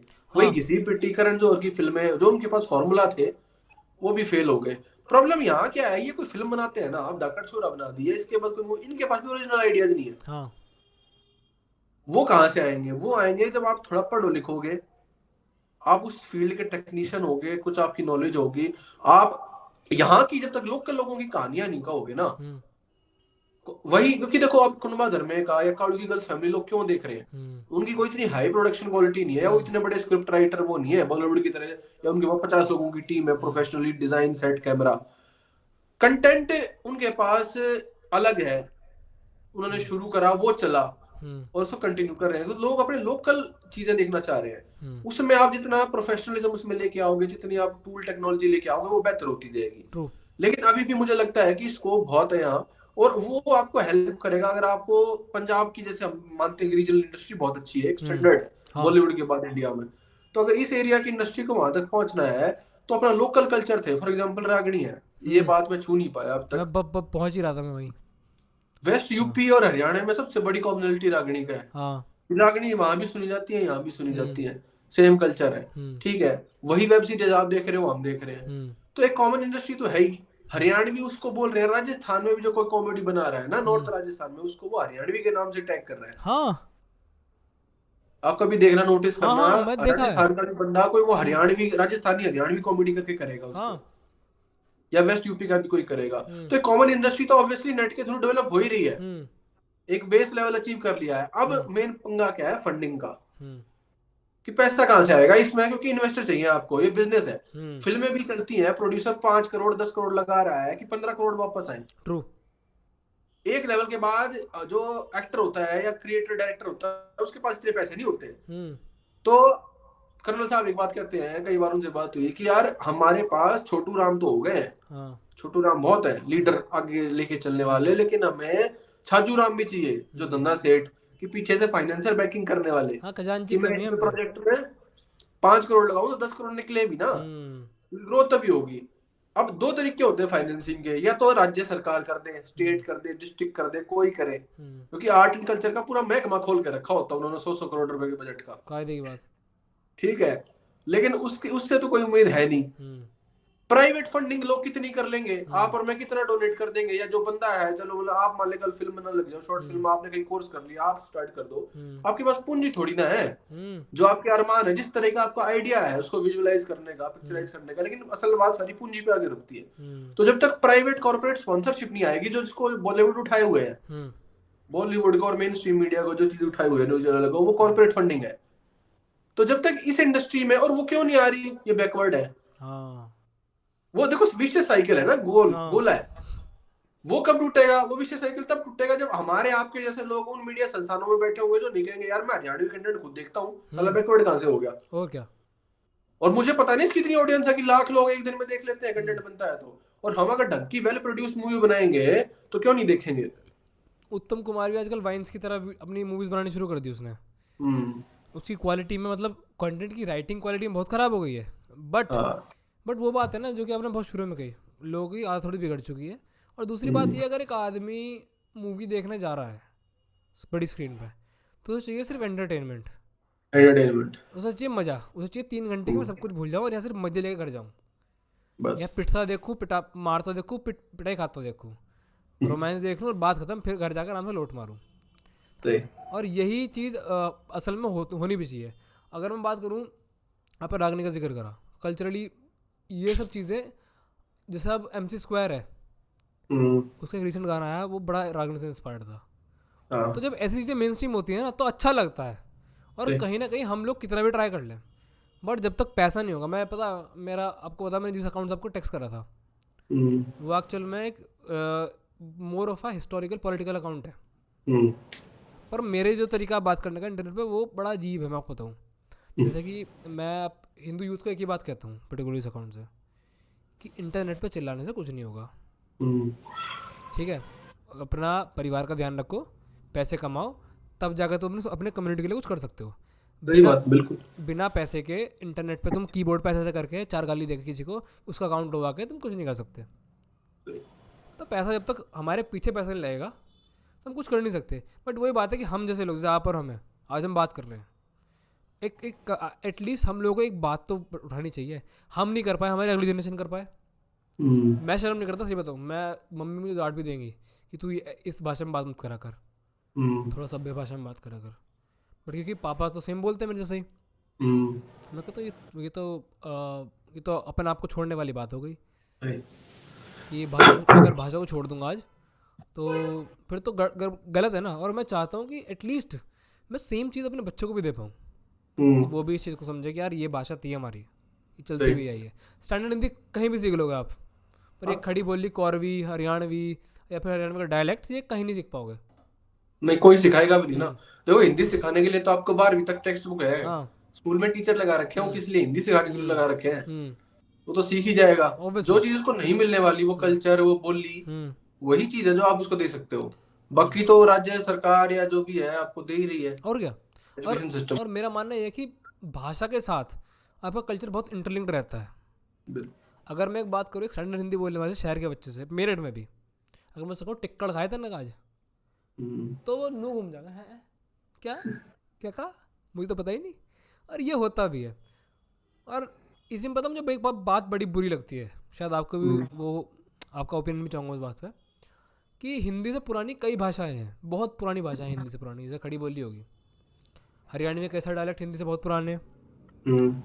बट आज इन सब भाषाओं को हिंदी का डायलेक्ट बना दिया गवर्नमेंट ने, और इसकी वजह से ये भाषा विलुप्त होनी शुरू हो गई। तो क्या गवर्नमेंट को आपके अकॉर्डिंग इसे रिकंसिडर करना चाहिए? यार ये तो गवर्नमेंट की बड़ी स्टेटेड पॉलिसी थी आफ्टर इंडिपेंडेंस की हिंदी के नाम पे अगर यूनाइट करना है लैंग्वेज के नाम पे तो हिंदी ही है। तो उसमें उसकी वजह से प्रॉब्लम ये हुई कि आपने जो बाकी क्षेत्रीय भाषाएं थी, अब हिंदी अपने आप में तो कोई लैंग्वेज नहीं थी ना यार। अब इस पे ना मतलब लोगों के अलग अलग विचार है। मेरा इस पे मानना ये है कि जिसको आप हिंदी भाषी स्टेट कहते हो, हरियाणा राजस्थान से लेके बंगाल बॉर्डर तक, बिहार तक, इसमें सिरसा आपका श्रीगंगानगर मतलब लास्ट कोना है पाकिस्तान, जहां आप सो कॉल्ड हिंदी मानते हो, और बंगाल बिहार बेगूसराय और उससे आगे आपका लास्ट कोना है। उन दोनों बंदों को बिठा दो, जैसे वो हिंदी जिस तरीके से बोलते हैं वो आपस में समझ सकते हैं दूसरी की बात। बहुत हार्ड है कि वो स्टैंडर्ड हिंदी ना अपनी लैंग्वेज बोल रहे हैं तो नहीं समझ पाएंगे। तो हिंदी जरूरत थी फ्रीडम मूवमेंट के, क्योंकि लिंगुआ फ्रैंका आपकी लोगों में कन्वर्सेशन के लिए जरूरी है, एक भाषा कॉमन होनी। लेकिन उसका मतलब ये नहीं है कि आप जो लोकल लैंग्वेज है उनको मार दो या उनकी आइडेंटिटी खत्म कर दो, कि उनकी लाशों के ऊपर आपने जो ताज बनाया है हिंदी का वो उसी रूप में होना चाहिए था। नहीं, ऐसा नहीं था। आप चाहते तो आप, अंग्रेजों के टाइम पे ये था कि डिस्ट्रिक्ट वाइज आपने इंडिपेंडेंस दे रखी थी डायलेक्ट्स में और करिकुलम में, क्योंकि लोकल गवर्नमेंट का मामला था एजुकेशन उस टाइम पे, डिसेंट्रलाइज्ड में। तो आप चाहते तो ये स्टेट सब्जेक्ट अभी भी है, अब तो कॉन्करेंट लिस्ट में है, आधा स्टेट का आधा सेंटर का। ओरिजिनली आपने आइडिया लिया था कि एजुकेशन होगा स्टेट का सब्जेक्ट और मातृभाषा में पढ़ाई होगी। और जो नई एजुकेशन पॉलिसी में 60 साल बाद दोबारा वही बात हो रही है। अब क्वेश्चन आता है मातृभाषा क्या है। अब आपको मेरठ में कोई बच्चा पढ़ेगा नई एजुकेशन पॉलिसी में, तो मातृभाषा तो वो क्या हिंदी है या खड़ी बोली है। कहा भी जाता है कि लर्निंग जो अपनी मातृभाषा में बहुत इजी है, वो जल्दी ग्रैस्प कर पाएगा कॉन्सेप्ट। तो प्रॉब्लम सारी यही रही कि कंट्री को यूनाइट करना था और आपको एक सिंगल आइडेंटिटी चाहिए थी, तो उसके चक्कर में आपने बाकी जो है उनको बलि चढ़ा दिया। उसके चक्कर में कंसिडर जरूर करनी चाहिए, और लोग नहीं, मतलब लोग फोर्स कर देंगे कंसिडर करने के लिए, मैं ये कहूंगा। क्योंकि देखो आप और मैं आज ये बात कर रहे हैं ना, तो ये कुछ जनमानस में फीलिंग होगी ना। या मैं वीडियो बना रहा हूँ, कोई रील चल रही है मेरे से, मैं वो स्पीच दी थी, मेरे को पता नहीं था रिकॉर्ड हो रही है। वरना मैं इतना एग्रेसिव कई बार मैं बोलता भी नहीं, मुझे पता होता कि ऑन कैमरा है। कई चीजें मैं शायद स्किप भी कर जाता। वो उसके बाद में लोगों ने क्लिपें चलानी शुरू कर दी, कहाँ कहाँ हजारों लाखों लोगों ने देख ली। एक तो अभी एक लड़के ने डाली थी, उस पर 1 मिलियन व्यू हो रखे थे पीछे, लैंग्वेज वाली पे। तो यही है कि लोग देखना चाह रहे हैं उस कंटेंट को, उनमें जिज्ञासा है, वो उससे रिलेट कर रहे हैं। तो सरकार के पास बात जो है बहुत देर तक पहुंचती है। वो जब तक जन में, पहले हमेशा जो चेंज आता है ना वो सोसाइटल लेवल पे आता है, पॉलिटिक्स और स्टेट पे वो बाद में रिफ्लेक्ट होती है चीजें एडमिनिस्ट्रेशन में। तो टाइम लगेगा, लेकिन हाँ मुझे लगता है कि ये चीजें लोगों को फील होनी स्टार्ट हो गई हैं। और सिर्फ हम नहीं, हर जगह बहुत सारे बच्चे हैं जो इस पे काम कर रहे हैं। भाषा कोश एक चैनल है ट्विटर पे, वो अकाउंट उसने 5 साल से अपना रखा, वो इस पे काम कर रहा है। तो मतलब मैं कई लोगों को देखता हूँ जो इसके बारे में अवेयरनेस पहले से बहुत ज्यादा है। मतलब जब मैं स्कूल कॉलेज में था उससे बहुत ज्यादा अवेयरनेस है, और बच्चों में चाह है जानने की ना। तो मेरे ख्याल से शायद पॉलिटिकल और एडमिनिस्ट्रेटिव चेंजेस भी आएंगे, और जब एक सोसाइटल लेवल पे इसकी यूनिटी हो जाएगी इस मामले पे। ना आपने भी एक ट्विटर अकाउंट के बारे में बताया, मैं आपको बताता हूँ। एक अवधेश भैया आए एक हमारे, मतलब अभी मैं शायद मैं 2020 से जानता हूँ। तो वो यहीं मेरठ में शायद सुभारती से पढ़े हैं, यहाँ पे चौधरी चरण सिंह यूनिवर्सिटी से, इन दोनों यूनिवर्सिटी से पढ़े हैं।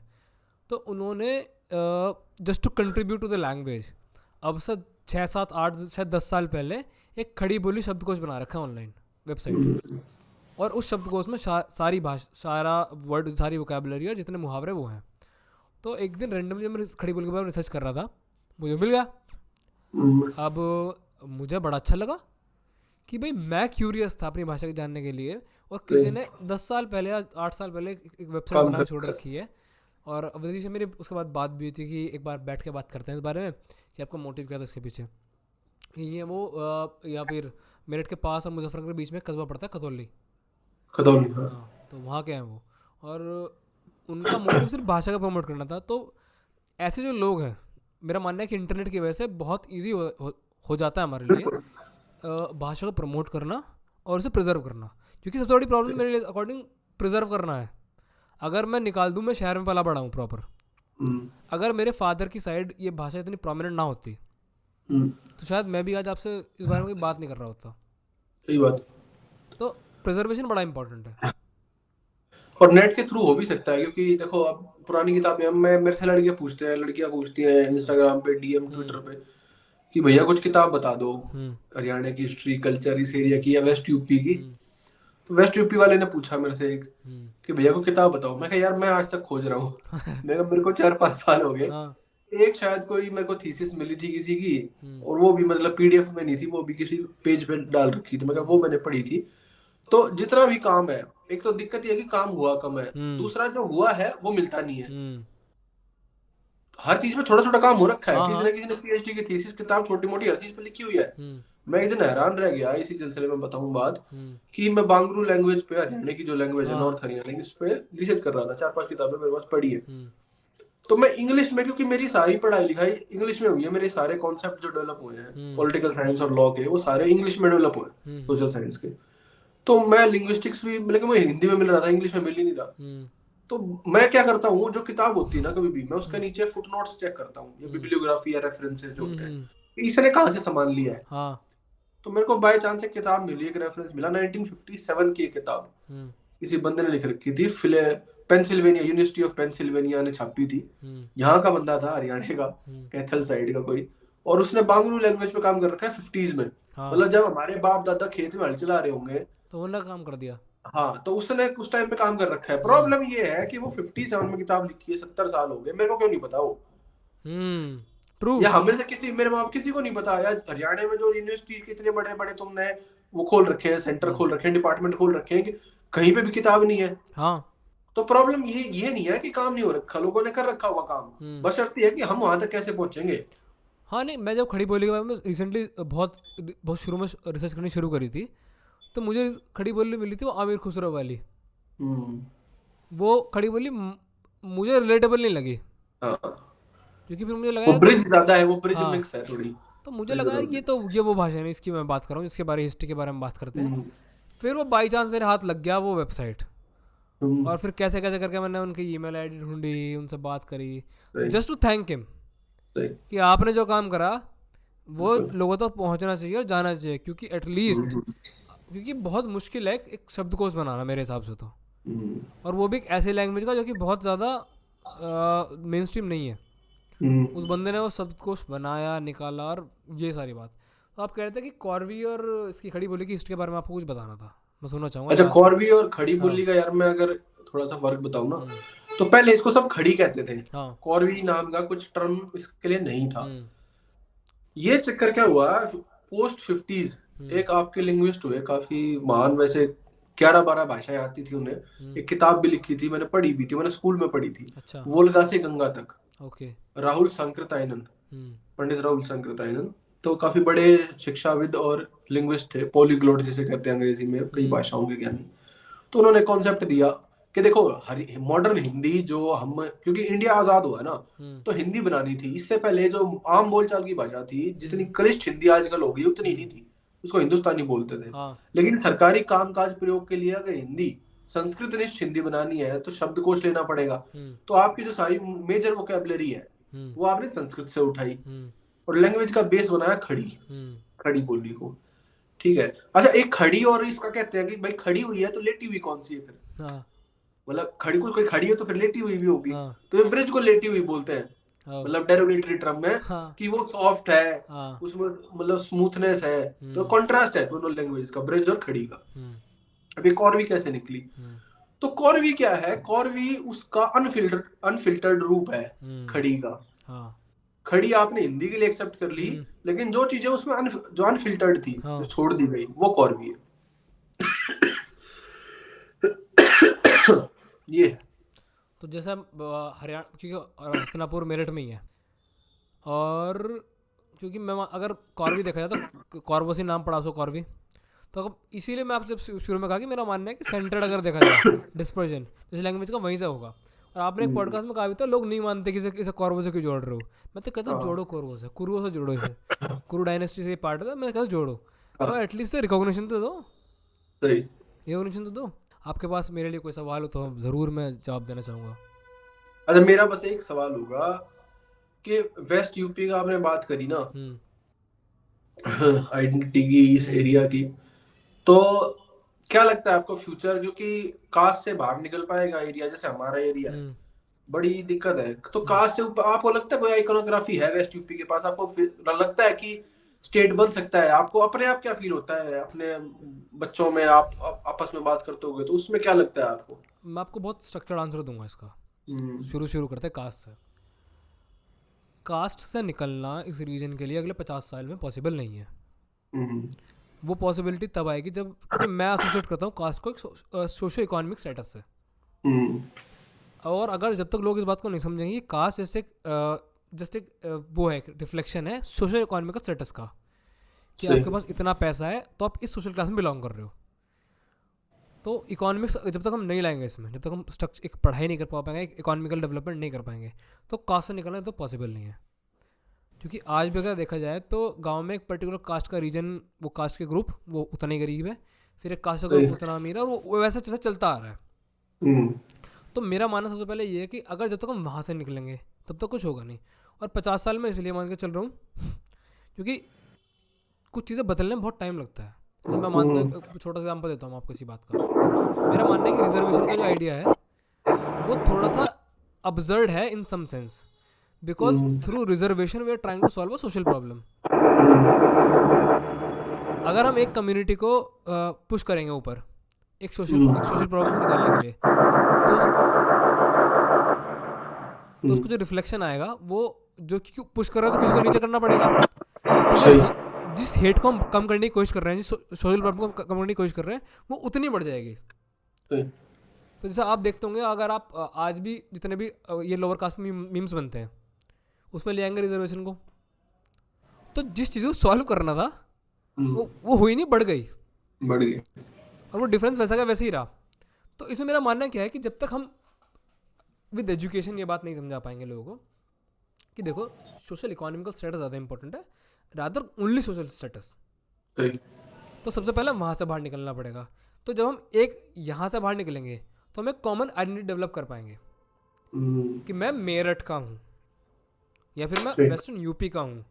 अभी हमारे पास प्रॉब्लम क्या है, अगर मैं किससे पूछूं भाई तू कौन है, भाई मैं जाट हूँ, भाई मैं गुज्जर हूँ, बस यही है, यही जवाब। ब्राह्मण हूँ, जाट हूँ, राजपूत हूँ, गुजर हूँ, मतलब इसके अलावा कुछ और नहीं है।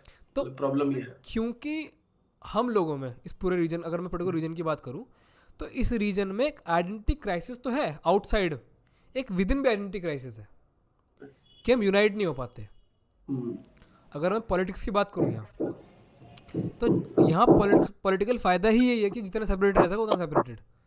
बीजेपी के वोटर ओबीसी जनरल और सपा के वोटर मुस्लिम्स, एससी और एसटी, ये लोगों ने धारणा बना रखी है।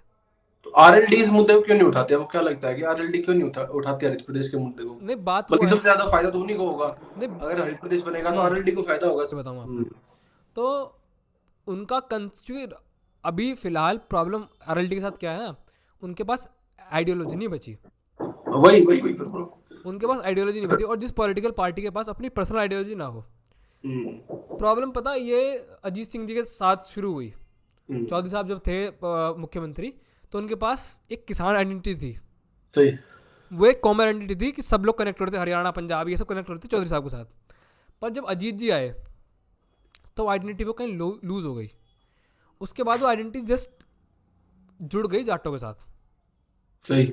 और वो फिर अब जैन जी हैं, जैन जी के साथ भी मुझे लग रहा कुछ डिफरेंस नहीं आया। क्योंकि आज भी अगर मैं बात करूं, अगर मैं किससे बात करूं कि why you won't for RLD, जबकि पश्चिम उत्तर प्रदेश को होने के नाते मेरा मानना है कि मुझे सपोर्ट करना चाहिए आरएलडी को ज़्यादा, सही।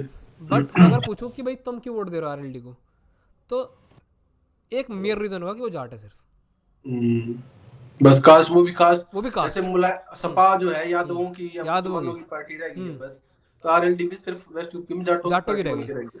अब मुझे बड़ा बुरा लगता है इस बात का। अगर आज भी मैं मानता हूँ अगर कांग्रेस या फिर कोई सी पॉलिटिकल पार्टी को उठना है, तो उन्हें अपनी एक स्पेसिफिक आइडियोलॉजी बतानी पड़ेगी कि देखो हम इन बिलीफ में मानते हैं। अब आप किसी भी जयंत चौधरी की, अजीत सिंह की जी की स्पीच उठा लो, तो बुरा मुझे पता क्या लगता है, वो आज भी चौधरी साहब के नाम पर वोट मांग लेंगे। बस बस, हाँ वही चल रहा है।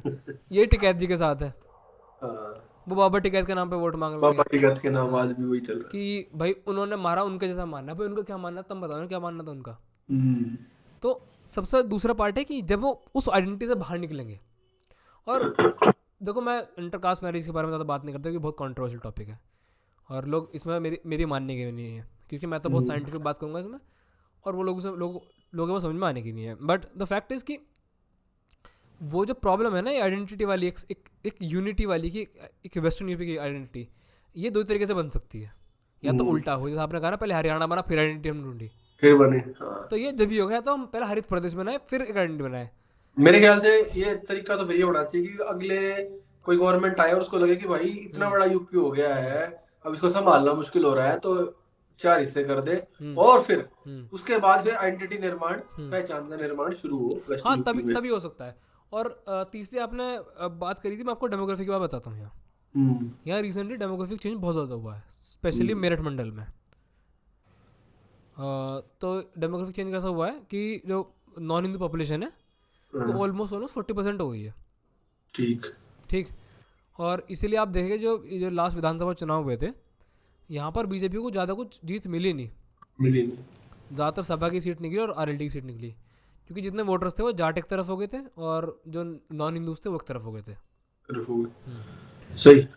तो पॉलिटिकली भी ये पॉसिबल इसलिए नहीं है क्योंकि लोगों को लगता है कि हमारा वोट बैंक खत्म हो जाएगा। बस बस वही मान लो दिक्कत। वेस्टर्न यूपी अलग हो गया, तो डेमोग्राफी की वजह से 40% जो अपना नॉन हिंदूज हुए और 60% हिंदू, हाँ। उसमें 20% मैंने मान लीजिए कि जो अपने आपको हिंदू नहीं मानते, वो अलग हो हम्म, गई। तो अगर वो देखा जाए तो सबको 40 थ्रेट है, 40 हो गए। 40-40 हो गए, दोनों को थ्रेट है, सभी पार्टीज़ हम्म, को। अगर मान लो मायावती आज चुनाव लड़ती है यहाँ पर, कोई सब बसपा लड़ती है, भाई सपा लड़ती है, तो उन्हें भी डर है कि भाई 40 वहाँ है, 40 है, 10% के पास सारा खेल है। हम्म, बीजेपी लड़ती है, उन्हें पता 40 है, 40 है, 10% के पास सारा खेल है। तो वो इस चीज़ को चाहेंगे भी नहीं। ये हो सकता है जब जब पहले हम अपनी कॉमन एंसेस्ट्री ढूंढें। देखो मैं आपको पर्सनली एक आइडिया बताऊँ। जैसे राम मंदिर का भी इनॉग्रेशन हुआ, वो प्राण प्रतिष्ठा का जो प्रोग्राम था, हम्म, और मेरा जब भी मैं मुस्लिम्स को उसके घर से पोस्ट करता देखता हूँ, तो मैं जितने भी मेरे दोस्त थे मुस्लिम्स भी हूँ, मैंने उनसे एक ही बात कही इंटरनेट पे भी, कि you should be very happy for what is happening. Hmm, वो उन्होंने पूछा क्यों भाई, हमारे तो वो गिरा दी थी, ये हो गया था, वो हो गया था। मैंने कहा इट इज़ राम मंदिर का topic, it is not religious thing, hmm, it is more of a civilizational thing. Hmm, और सही। इंडिया में जितनी प्रॉब्लम्स है ना भैया, मैं आपको बताऊँ, वो यही है कि हमारे पास सिविलाइजेशनल वैल्यूज़ कुछ बची नहीं है।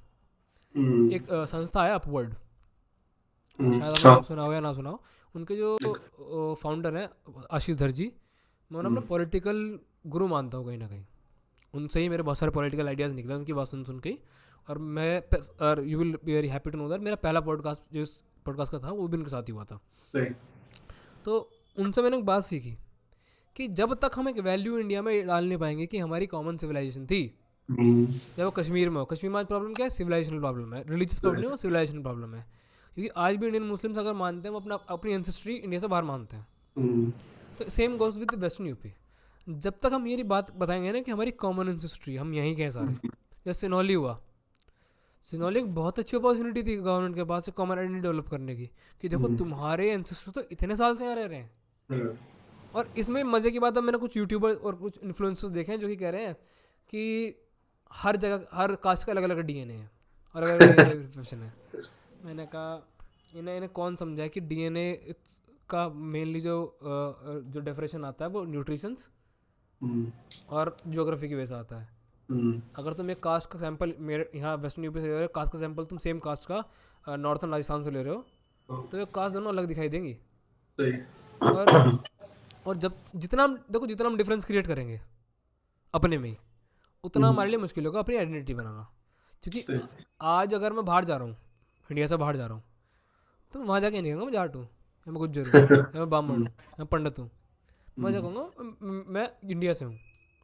और मान लो सही। कोई हिंदी बोलता मिल गया, फिर तो मैं कहूँगा मैं उत्तर प्रदेश से हूँ। और हम्म, कोई सेम सी बोलता मिल गया, फिर मैं कहूँगा मैं मेरठ से हूँ। सही। ये रिवर्स में आएगा, फिर ये उल्टा चलेगा, फिर हमें कॉमन आइडेंटिटी ढूंढेंगे। बट चूंकि हम्म, अभी हम सेपरेट कर रहे हैं, तो हमारे पास कॉमन आइडेंटिटी बनने की नहीं है। हम्म, सही सही। हम्म, बिल्कुल, और यही प्रॉब्लम है शायद हम्म, वेस्टर्न यूपी की 70 साल बाद भी हम्म।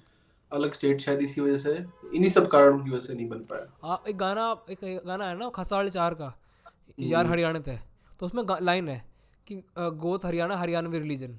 जम- हाँ, तो वो जो लाइन है ना, वो यूनाइट कर देगी हरियाणा को। सही। पर हम अगर बात करें कि हमें क्या यूनाइट कर रहा, हम्म, तो मेरठ वाले गाजियाबाद वालों को गाली दे देंगे। अगर हम मेरठ में मान लिया कि मेरठ में आइडेंटिटी बन गई, गाजियाबाद वाले मेरठ वालों को गवार बता देंगे, हम मुजफ्फरनगर वालों को बता देंगे, और शामली वालों को बता देंगे। तो तो ये जो तो आइडेंटिटी क्राइसिस है ना विद इन, ये जब तो सॉल्व नहीं होगा, तो हम आउटवर्ड भी नहीं कर सकते। मैं कहता हूँ मुझे बुरा लगता है कि जब कोई मुझे यूपी का बता देगा, मुझे लगता है बुरा। क्योंकि एक हमारे यूपी की एक इमेज है सही। इंडिया से बाहर, मतलब India with in India, UP से हाँ, बाहर, बिहार की मजदूरों वाली। सही। मैं कोई ऑफेंस नहीं है इसमें, they are building the nation. But मैं उस इमेज से एसोसिएट नहीं करता, सही। मैं एसोसिएट करता हूँ खेती वाली इमेज से। अगर मुझे कोई हरियाणवी कहता है, तो मुझे बुरा हम्म, नहीं लगेगा, क्योंकि मुझे पता है हम्म, वो इमेज मेरे लिए किसानों वाली है, सही तो मैं जुड़ जाऊंगा वहाँ। बट यही बात है। सही हम्म, सही सही। नहीं, बड़ा अच्छा जवाब दिया दीपांशु भाई, और शायद ये रियलिटी भी है। हम्म। बिल्कुल। और कोई सवाल? नहीं, मेरा कोई सवाल नहीं है, हम्म, बस यही था। मैं क्योंकि आज हम यू वेस्टर्न यूपी के बारे में बात कर रहे थे, हम्म, तो मैंने कहा भाई आप वहाँ रह रहे हो, उस एरिया में पले बड़े हो, तो आप मेरे से शायद ज्यादा बेटर जानते हो। मैं तो एक हम्म, बाहरी नजरिया पेश कर रहा हम्म, था आपके सामने ना, हम्म, कि मैं किस तरह से देखता हूँ। हम्म, आप तो वहाँ मतलब पले बड़े हो, डेली लाइफ अपनी गुजार रहे हो, हम्म, तो आपको वहाँ की पॉलिटिक्स, वहाँ की समाज का हम्म, मेरे से बेटर आइडिया है। तो क्योंकि इसको मैं कुछ चीजें हम पढ़ते हैं, देखते हम्म, हैं, लेकिन आप वो चीजें फील करते हो, हम्म। ये फर्क है। नहीं पता, ये पूरा पॉडकास्ट का मेजर रीजन भी यहीं से निकला। वरना मैं बार बार हरियाणा से एसोसिएट करने की बात क्यों करता हूँ आपसे। हम्म, मैं चाहूँ तो कह सकता हूँ कि मैं वेस्टर्न यूपी का हूँ, पर्टिकुलरली मुझे अलग आइडेंटिटी चाहिए। हाँ, but just to give you reference कि भैया मैं हम्म, आपसे रिलेट कर पा रहा हूँ, देखो सही मैं आपकी प्रॉब्लम से रिलेट कर पा रहा हूँ, आपने क्या फेस करा होगा और मैं क्या फेस कर रहा हूँ। सही। और तो इसीलिए ये पॉडकास्ट का रीज़न भी ये था। चलो बाकी तो एंड करते हैं इस पॉडकास्ट को। जिसने भी यहाँ तक सुना, आई होप ये शायद लंबा पॉडकास्ट हो गया, और तो लॉन्गेस्ट पॉडकास्ट मेरे इस पॉडकास्ट का, और आपको अच्छा लगा हो, आपको बहुत सारी चीज़ सीखने को मिली हो। And we are ending it up in 3, 2, 1।